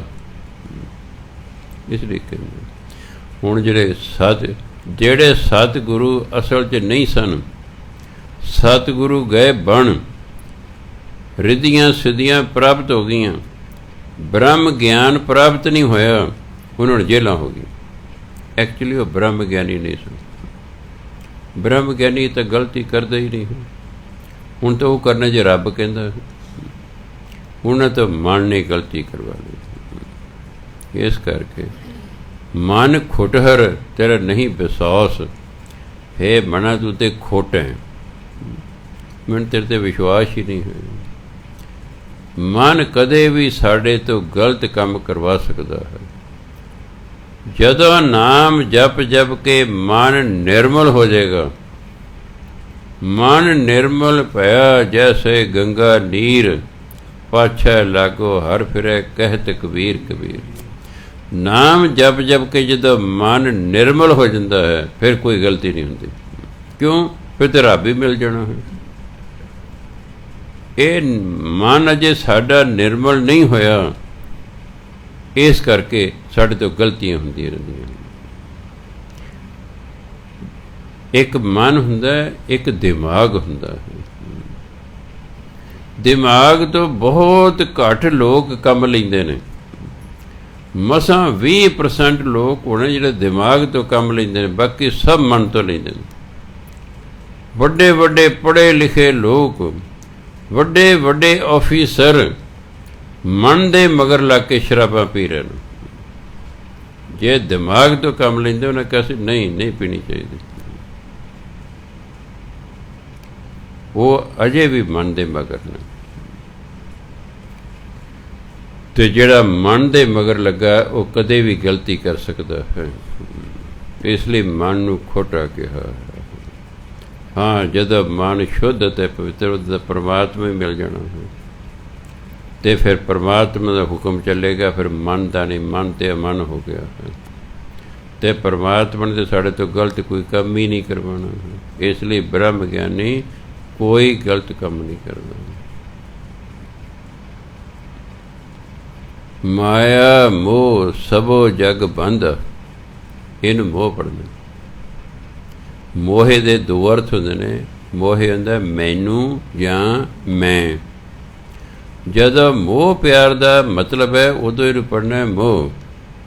ਮਾਇਆ ਮੋਹ ਸਭੋ ਜਗ ਬੰਧ। ਇੱਥੇ ਮੋਹ ਦਾ ਮਤਲਬ ਹਾਇਰ ਸੈਰ ਇਸ ਲਈ ਮੋਹ ਵਿੱਚ, ਮਾਇਆ ਦੇ ਮੋਹ ਵਿੱਚ ਸਾਰਾ ਸੰਸਾਰ ਭਜਿਆ ਹੋਇਆ ਹੈ।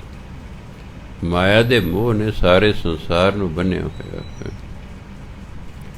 ਮਾਇਆ ਕਰਮ ਮਨੁੱਖ ਹਉਮੈ ਕਰਦਾ ਹੈ। ਹਉਮੈ ਪਚੈ ਮਨ ਮੁਖ ਮੂੰਹ ਰਾਖਾ। ਮੂੰਹ ਰਾਖਾ ਮੈਨੇ ਮੂਰਖ। ਜਿਹੜਾ ਮਨਮੁਖ ਹੁੰਦਾ ਹੈ ਉਹ ਮੂਰਖ ਹੁੰਦਾ ਹੈ। ਉਹ ਹਉਮੈ ਕਰਦਾ ਹੈ, ਪਚੈ ਫਿਰ ਖੁਆਰ ਹੁੰਦਾ ਹੈ।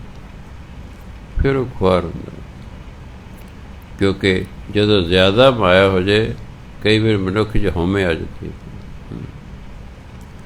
ਸਗੋਂ ਜਿਉਂ ਜਿਉਂ ਅਮੀਰ ਤੁਸੀਂ ਹੋਵੋ ਨਿਮਰਤਾ ਆਉਣੀ ਚਾਹੀਦੀ ਹੈ। ਸੱਚੇ ਪਾਤਸ਼ਾਹ ਤੇਰੀ ਕਿੰਨੀ ਕਿਰਪਾ ਹੈ। ਇੱਕ ਬੰਦੇ ਦੇ ਸਾਰੇ ਅੰਗ ਪੂਰੇ ਨੇ। ਜਦੋਂ ਉਹ ਅੰਗਹੀਣ ਨੂੰ ਵੇਖਦਾ ਇੱਕ ਵਾਰੀ ਉਹਨੂੰ ਰੱਬ ਜ਼ਰੂਰ ਯਾਦ ਹੋਣਾ ਚਾਹੀਦਾ ਵੀ ਸੱਚੇ ਪਾਤਸ਼ਾਹ ਤੇਰੀ ਕਿੰਨੀ ਕਿਰਪਾ ਹੈ। ਇਹ ਵਿਚਾਰਾ ਅੰਗਹੀਣ ਹੈ, ਤੂੰ ਮੈਨੂੰ ਸਾਰੇ ਅੰਗ ਪੂਰੇ ਦਿੱਤੇ ਹੋਏ। ਕੋਈ ਮੰਗਤਾ ਆ ਗਿਆ, ਰੱਬ ਯਾਦ ਆ ਸੱਚੇ ਪਾਤਸ਼ਾਹ ਇਹ ਧਿਰ ਤੋਂ ਮੰਗਦਾ ਫਿਰਦਾ, ਜੀ ਕਰਦਾ ਫਿਰਦਾ, ਤੂੰ ਮੈਨੂੰ ਮੰਗਤਾ ਤਾਂ ਨਹੀਂ ਬਣਾਇਆ। ਜਦੋਂ ਮੈਂ ਕੋਈ ਝੌਂਪੜੀ ਵੇਖਦਾ ਹਾਂ ਮੇਰੇ ਮਨ ਨੂੰ ਬੜਾ ਆਉਂਦਾ ਵੀ ਸੱਚਾ ਪਾਤਸ਼ਾਹ ਤੇਰੀ ਕਿੰਨੀ ਕਿਰਪਾ, ਤੂੰ ਕਿੰਨੀਆਂ ਵਧੀਆ ਰਹਿਣ ਨੂੰ ਬਿਲਡਿੰਗਾਂ ਦਿੱਤੀਆਂ ਹੋਈਆਂ। ਜਦੋਂ ਮੈਂ ਕਿਸੇ ਲੀਰਾ ਪਤੀਰਾ 'ਚ ਬੱਚੇ 'ਚ ਬੰਦੇ ਨੂੰ ਵੇਖਦਾ ਮੈਨੂੰ ਹੁੰਦਾ ਸੱਚੇ ਪਾਤਸ਼ਾਹ ਤੇਰੀ ਕਿੰਨੀ ਕਿਰਪਾ, ਤੂੰ ਤੇ ਮੈਨੂੰ 12 ਸੂਟ ਦਿੱਤੇ ਹਨ ਪਾਉਣ ਨੂੰ। ਸਾਰਾ ਮੇਰਾ ਖਾਨਾ ਜਿਹੜਾ ਹੈ ਉਹ ਹੈਂਗਰਾਂ ਲਟਕੇ ਸੁੱਟਾਂ ਨਾਲ ਭਰਿਆ ਹੋਇਆ ਹੈ। 13ਵਾਂ ਮੈਂ ਤਾਂ ਨਹੀਂ ਸਿਲਾਇਆ, ਉਹਨੂੰ ਕਿੱਥੇ ਰੱਖਾਂਗਾ ਕਿਉਂਕਿ ਉੱਥੇ ਹੋਰ 13ਵਾਂ ਆਉਂਦਾ ਨਹੀਂ। ਫਿਰ ਮੈਂ ਇੱਕ ਅੱਧਾ ਗੁਲਜ਼ਾਰ ਨੂੰ ਦੇ ਦਿੰਦਾ, ਉਹ ਥਾਂ 'ਤੇ ਫਿਰ 12ਵਾਂ ਸਿਲਾ ਲੈਣਾ। ਫਿਰ ਕਦੇ ਮੈਨੂੰ 13ਵਾਂ ਸਿਲਾਉਣਾ ਪੈਂਦਾ, ਫਿਰ ਮੈਂ ਸਰਦਾਰ ਬਲਜੀਤ ਸਿੰਘ ਨੂੰ ਦੇਣਾ ਕਿ ਉਹਨਾਂ ਮੇਰੇ ਕੱਪੜੇ ਪੂਰੇ ਆਉਂਦੇ ਨੇ, ਆ ਲੈ ਜਾ। ਫਿਰ ਮੈਂ ਆਪਣਾ ਬਾਹਰ ਪੂਰਾ ਕਰ ਲੈਣਾ। ਕਿੰਨੀ ਦਾਤੇ ਦੀ ਕਿਰਪਾ। ਆ ਬੀਬੀਆਂ ਕੋਲ ਤਾਂ 30 35 ਨਹੀਂ। ਦਾਤੇ ਦੀ ਕਿਰਪਾ ਹੀ ਹੈ ਨਾ। ਇੱਕ ਅੱਧ ਨੰਗਾ ਫਿਰੀ ਜਾਂਦਾ ਹੈ, ਇੱਕ ਕੋਲੇ ਕੱਪੜੇ ਹੀ ਕੱਪੜੇ ਹਨ। ਹਉਮੈ 'ਚ ਨਹੀਂ ਹੋਣਾ ਚਾਹੀਦਾ, ਸਗੋਂ ਸ਼ੁਕਰਾਨੇ 'ਚ ਰਹਿਣਾ ਚਾਹੀਦਾ। 22 ਕਰੋੜ ਹਿੰਦੁਸਤਾਨ 'ਚ ਲੋਕ ਨੇ ਜੇ ਰਾਤ ਨੂੰ ਭੁੱਖੇ ਸੌਂਦੇ ਨੇ, ਆਪਣੇ ਫਰਿੱਜਾਂ 'ਚ ਹਰ ਵਕਤ ਕੁਝ ਨਾ ਕੁਝ ਖਾਣ ਨੂੰ ਹੁੰਦਾ। ਉਹਦੀ ਕਿਰਪਾ। ਉਹ ਵੀ ਨੇ ਜਿਹੜੇ ਪੈਦਲ ਤੁਰ ਰਹੇ ਨੇ, ਸਾਈਕਲ ਵੀ ਨਹੀਂ ਹੈ, ਸਾਡੇ ਕੋਲ ਚੜ੍ਹਨ ਨੂੰ ਕਾਰਾਂ ਨੇ। ਸੋ ਉਹਦਾ ਸ਼ੁਕਰਾਨਾ ਕਰਨਾ। ਤਾਂ ਹੀ ਉਹ ਅਸ਼ਟਪਦੀ ਹਮੇਸ਼ਾ ਯਾਦ, 6ਵੀਂ ਕਿ 7ਵੀਂ ਹੈ ਸ਼ਾਇਦ। ਜੇ ਪ੍ਰਸਾਦ 36 ਅੰਮ੍ਰਿਤ ਖਾਏ ਤਿਸ ਠਾਕਰ ਕੋ ਰਖ ਬੰਨੋ। ਪਰ ਬੰਦਾ ਭੁੱਲ ਜਾਂਦਾ। ਉਹ ਕਹਿੰਦਾ ਮੇਰੇ ਕੋਲ ਪੈਸਾ, ਮੈਂ ਪੈਸਾ ਕਮਾਇਆ ਤਾਂ ਮੈਂ 36 ਪ੍ਰਕਾਰ ਦੇ ਭੋਜਨ ਖਾ ਰਿਹਾ, ਇਹ 'ਚ ਰੱਬ ਦਾ ਕੀ ਕੰਮ ਹੈ। ਉਹ ਭੁੱਲ ਜਾਂਦਾ। ਕੱਲ੍ਹ ਇਹ ਪੜ੍ਹਿਆ ਸੀ, ਰੱਬ ਇੱਕ ਤੋਂ ਮਾਇਆ ਲੈ ਕੇ ਦੂਜੇ ਨੂੰ ਦੇ ਦਿੰਦਾ। ਚੱਲ ਬਈ ਸੱਜਣਾ, ਉਹਦਾ ਕੀ ਰੰਗ ਨੇ। ਇੱਕ ਘੜੀ ਮੈਂ ਥਾਪ ਥੱਪ, ਕੁਝ ਵੀ ਕਰ ਸਕਦਾ ਹੈ। ਇਸ ਲਈ ਪਰ ਜਿਹੜਾ ਮਨਮੁਖ ਹੁੰਦਾ ਹੈ ਇਹ ਮੂਰਖ ਹੁੰਦਾ ਹੈ, ਇਹ ਹਉਮੈ ਕਰਦਾ ਹੈ ਅਤੇ ਖੁਆਰ ਹੁੰਦਾ ਹੈ। ਗੁਰ ਨਾਨਕ ਬਾਂਹ ਪਕੜ ਹਮ ਰੱਖ। ਗੁਰੂ ਮਹਾਰਾਜ ਕਹਿੰਦੇ ਜਦੋਂ ਨਾਨਕ ਹੋਵੇ ਨਾ ਉਦੋਂ ਦੂਜਿਆਂ ਲਈ ਹੁੰਦਾ, ਜਦੋਂ ਕੱਕੇ ਨੂੰ ਔਂਕੜ ਹੋਵੇ ਉਦੋਂ ਆਪਣੇ ਲਈ ਹੁੰਦਾ। ਇਹ ਖਿਆਲ ਇੱਥੇ ਇਹ ਨਹੀਂ ਕਹਿਣਾ ਕਿ ਗੁਰੂ ਨਾਨਕ ਨੇ ਮੇਰੀ ਬਾਂਹ ਫੜ ਕੇ ਮੇਰੀ ਰੱਖਿਆ ਕੀਤੀ, ਨਹੀਂ। ਨਾਨਕ ਕਹਿੰਦੇ ਨੇ ਕਿ ਗੁਰੂ ਨੇ ਮੇਰੀ ਬਾਂਹ ਫੜ ਕੇ ਇਸ ਮਾਇਆ ਤੋਂ ਮੇਰੀ ਰੱਖਿਆ ਕੀਤੀ। ਗੁਰੂ ਨੇ ਬਾਂਹ ਫੜੀ, ਇਸ ਮਾਇਆ ਦੇ ਪ੍ਰਭਾਵ ਤੋਂ ਮੈਨੂੰ ਬਚਾ ਲਿਆ। ਆਸਾ ਮਹਿਲਾ ਪੰਜਵਾਂ। ਸਰਬ ਦੁਖ ਜਬ ਬਿਸਰੈ ਸੁਆਮੀ, ਈਹਾਂ ਊਹਾਂ ਕਾਮ ਨਾ ਪ੍ਰਾਣੀ। ਹੇ ਪ੍ਰਮਾਤਮਾ, ਜਿਸ ਨੂੰ ਤੂੰ ਵਿਸਰ ਜਾਂਦਾ ਹੈ, ਸਰਬ ਦੁੱਖ, ਉਹਨੂੰ ਸਾਰੇ ਦੁੱਖ ਆ ਲੱਗਦੇ ਨੇ। ਹੇ ਸੁਆਮੀ, ਜਿਸ ਨੂੰ ਤੂੰ ਵਿਸਰ ਜਾਂਦਾ ਨਾ ਉਹਨੂੰ ਸਾਰੇ ਦੁੱਖ ਆ ਲੱਗਦੇ ਹਨ। ਸਰਬ ਦੁੱਖ ਜਦ ਵਿਸਰੈ ਸੁਆਮੀ। ਹੇ ਸੁਆਮੀ, ਜਦੋਂ ਤੂੰ ਵਿਸਰਦਾ ਹੈ ਸਾਰੇ ਦੁੱਖ ਆ ਲੱਗਦੇ ਹਨ। ਉਹ ਪ੍ਰਾਣੀ ਜਿਹਨੂੰ ਰੱਬ ਵਿਸਰ ਜਾਂਦਾ ਹੈ, ਈਹਾਂ ਊਹਾਂ ਕਾਮ ਨਾ ਪ੍ਰਾਣੀ, ਉਹ ਪ੍ਰਾਣੀ ਤੇ ਨਾ ਲੋਕ 'ਚ ਨਾ ਪਰਲੋਕ 'ਚ ਕਿਸੇ ਕੰਮ ਦਾ ਨਹੀਂ। ਉਹ ਤੇ ਕਿਸੇ ਕੰਮ ਦਾ ਨਹੀਂ, ਕਿਉਂਕਿ ਸਾਨੂੰ ਤੇ ਨਾਮ ਜਪਣ ਲਈ ਭੇਜਿਆ ਹੈ। ਅੱਜ ਜਿਹੜੇ ਅਸੀਂ ਕੋਈ ਕੰਮ ਧੰਦੇ ਕਰ ਰਹੇ ਤੇ ਇਸ ਲਈ ਕਰਦੇ ਸਾਨੂੰ ਸਰੀਰ ਲੱਗਾ ਹੋਇਆ। ਸਰੀਰ ਦੀਆਂ ਸਾਰੀਆਂ ਲੋੜਾਂ ਪੈਸੇ ਨਾਲ ਪੂਰੀਆਂ ਹੁੰਦੀਆਂ ਨੇ, ਅਤੇ ਆਪਾਂ ਕੋਈ ਕੰਮ ਧੰਦਾ ਕਰਦੇ ਹਾਂ, ਮਜ਼ਦੂਰੀ ਕਰਦੇ ਹਾਂ, ਦਿਹਾੜੀ ਕਰਦੇ ਹਾਂ, ਨੌਕਰੀ ਕਰਦੇ ਹਾਂ, ਵਪਾਰ ਕਰਦੇ ਹਾਂ, ਦੁਕਾਨਦਾਰੀ ਕਰਦੇ ਹਾਂ, ਇਹ ਮਾਇਆ ਦੀ ਖਤਰ ਕਰਦੇ ਹਾਂ ਤਾਂ ਜੋ ਪਰਿਵਾਰ ਦੀ ਗੱਡੀ ਚੱਲਦੀ ਰਹੇ। ਪਰ ਯਾਦ ਰੱਖਣਾ ਹਮੇਸ਼ਾ ਕਿ ਅਸੀਂ ਇਸ ਸੰਸਾਰ 'ਤੇ ਨਾਮ ਜਪਣ ਆਏ ਹਾਂ। ਮੁੱਖ ਉਦੇਸ਼ ਦੋ ਹੀ ਹੁੰਦੇ ਨੇ ਜੀਵਨ ਦੇ। ਪਹਿਲਾ ਉਦੇਸ਼ ਹੈ ਜੀਵਨ ਦਾ ਰੋਜ਼ਗਾਰ ਦਾ ਪ੍ਰਬੰਧ ਕਰਨਾ, ਤਾਂ ਜੋ ਤੁਹਾਨੂੰ ਕੱਲ੍ਹ ਦੀ ਚਿੰਤਾ ਨਾ ਰਹੇ। ਤੁਸੀਂ ਆਪਣੇ ਆਪ ਨੂੰ ਰੋਜ਼ਗਾਰ ਦੇ ਯੋਗ ਬਣਾਓ ਤਾਂ ਜੋ ਤੁਸੀਂ ਕੋਈ ਕੰਮ ਕਰ ਸਕੋ ਅਤੇ ਆਪਣੀ ਰੋਟੀ ਕਮਾ ਕੇ ਖਾ ਸਕੋ। ਜਦੋਂ ਰੋਜ਼ਗਾਰ ਦਾ ਪ੍ਰਬੰਧ ਹੋ ਜੇ ਵੀ ਹੁਣ ਰੋਟੀ ਪਾਣੀ ਦੀ ਚਿੰਤਾ ਨਹੀਂ, ਫਿਰ ਵੱਧ ਤੋਂ ਵੱਧ ਨਾਮ ਜਪ ਜਿੰਨਾ ਸਮਾਂ ਮਿਲੇ। ਦੋ ਹੀ ਉਦੇਸ਼ ਨੇ ਜ਼ਿੰਦਗੀ ਦੇ। ਇੱਕ ਹੈ ਆਪਣੇ ਆਪ ਨੂੰ ਰੋਜ਼ਗਾਰ ਦੇ ਅਨੁਸਾਰ ਬਣਾਉਣਾ, ਯੋਗ ਬਣਾਉਣਾ, ਆਪਣੀ ਕੋਈ ਵੀ ਯੋਗਤਾ ਪੈਦਾ ਕਰ ਲੈਣੀ ਤਾਂ ਜੋ ਤੁਸੀਂ ਭੁੱਖੇ ਨਾ ਮਰ ਸਕੋ। ਮੰਨ ਲਓ ਤੁਸੀਂ ਪਲੰਬਰ ਹੀ ਹੋ ਤਾਂ ਫਿਰ ਉਸ ਕੰਮ 'ਚ ਤੁਸੀਂ ਮਾਹਿਰ ਹੋਣੇ ਚਾਹੀਦੇ।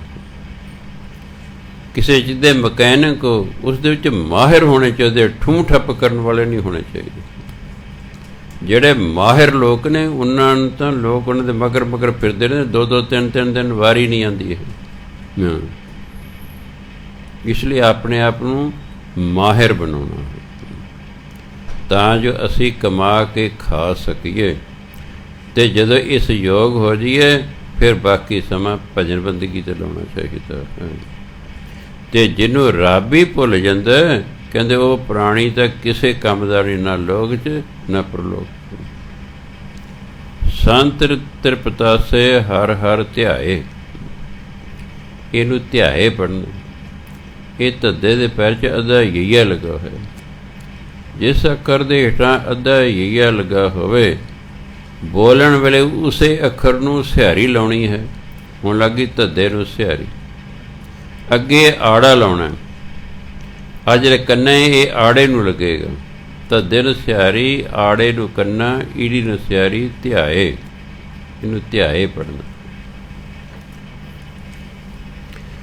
ਜਿਹੜੇ ਸੰਤ ਹਨ ਇਹ ਹਰੀ ਨੂੰ ਧਿਆ ਕੇ, ਹਰੀ ਦਾ ਸਿਮਰਨ ਕਰ ਕਰਕੇ ਮਾਨਸਿਕ ਤੌਰ 'ਤੇ ਰੱਜ ਜਾਂਦੇ ਨੇ। ਇਹ ਰੱਜ ਜਾਂਦੇ ਨੇ, ਇਹਨਾਂ ਦੇ ਅੰਦਰ ਤ੍ਰਿਸ਼ਨਾਵਾਂ ਨਹੀਂ ਰਹਿੰਦੀਆਂ, ਕਿਉਂਕਿ ਪ੍ਰਭ ਕੈ ਸਿਮਰਨ ਤ੍ਰਿਸ਼ਨਾ ਬੁੱਝੇ। ਲੋੜਾਂ ਪਰਮਾਤਮਾ ਪੂਰੀਆਂ ਕਰਦਾ ਹੈ। ਅਗਰ ਅਸੀਂ ਪਰਮਾਤਮਾ 'ਤੇ ਨਿਰਭਰ ਹਾਂ ਤਾਂ ਸਾਡੀਆਂ ਲੋੜਾਂ ਪਰਮਾਤਮਾ ਨੇ ਪੂਰੀਆਂ ਕਰਨੀਆਂ ਹਨ। ਤ੍ਰਿਸ਼ਨਾਵਾਂ ਤੋਂ ਉਹਨੇ ਠੇਕਾ ਨਹੀਂ ਲੈ ਰੱਖਿਆ।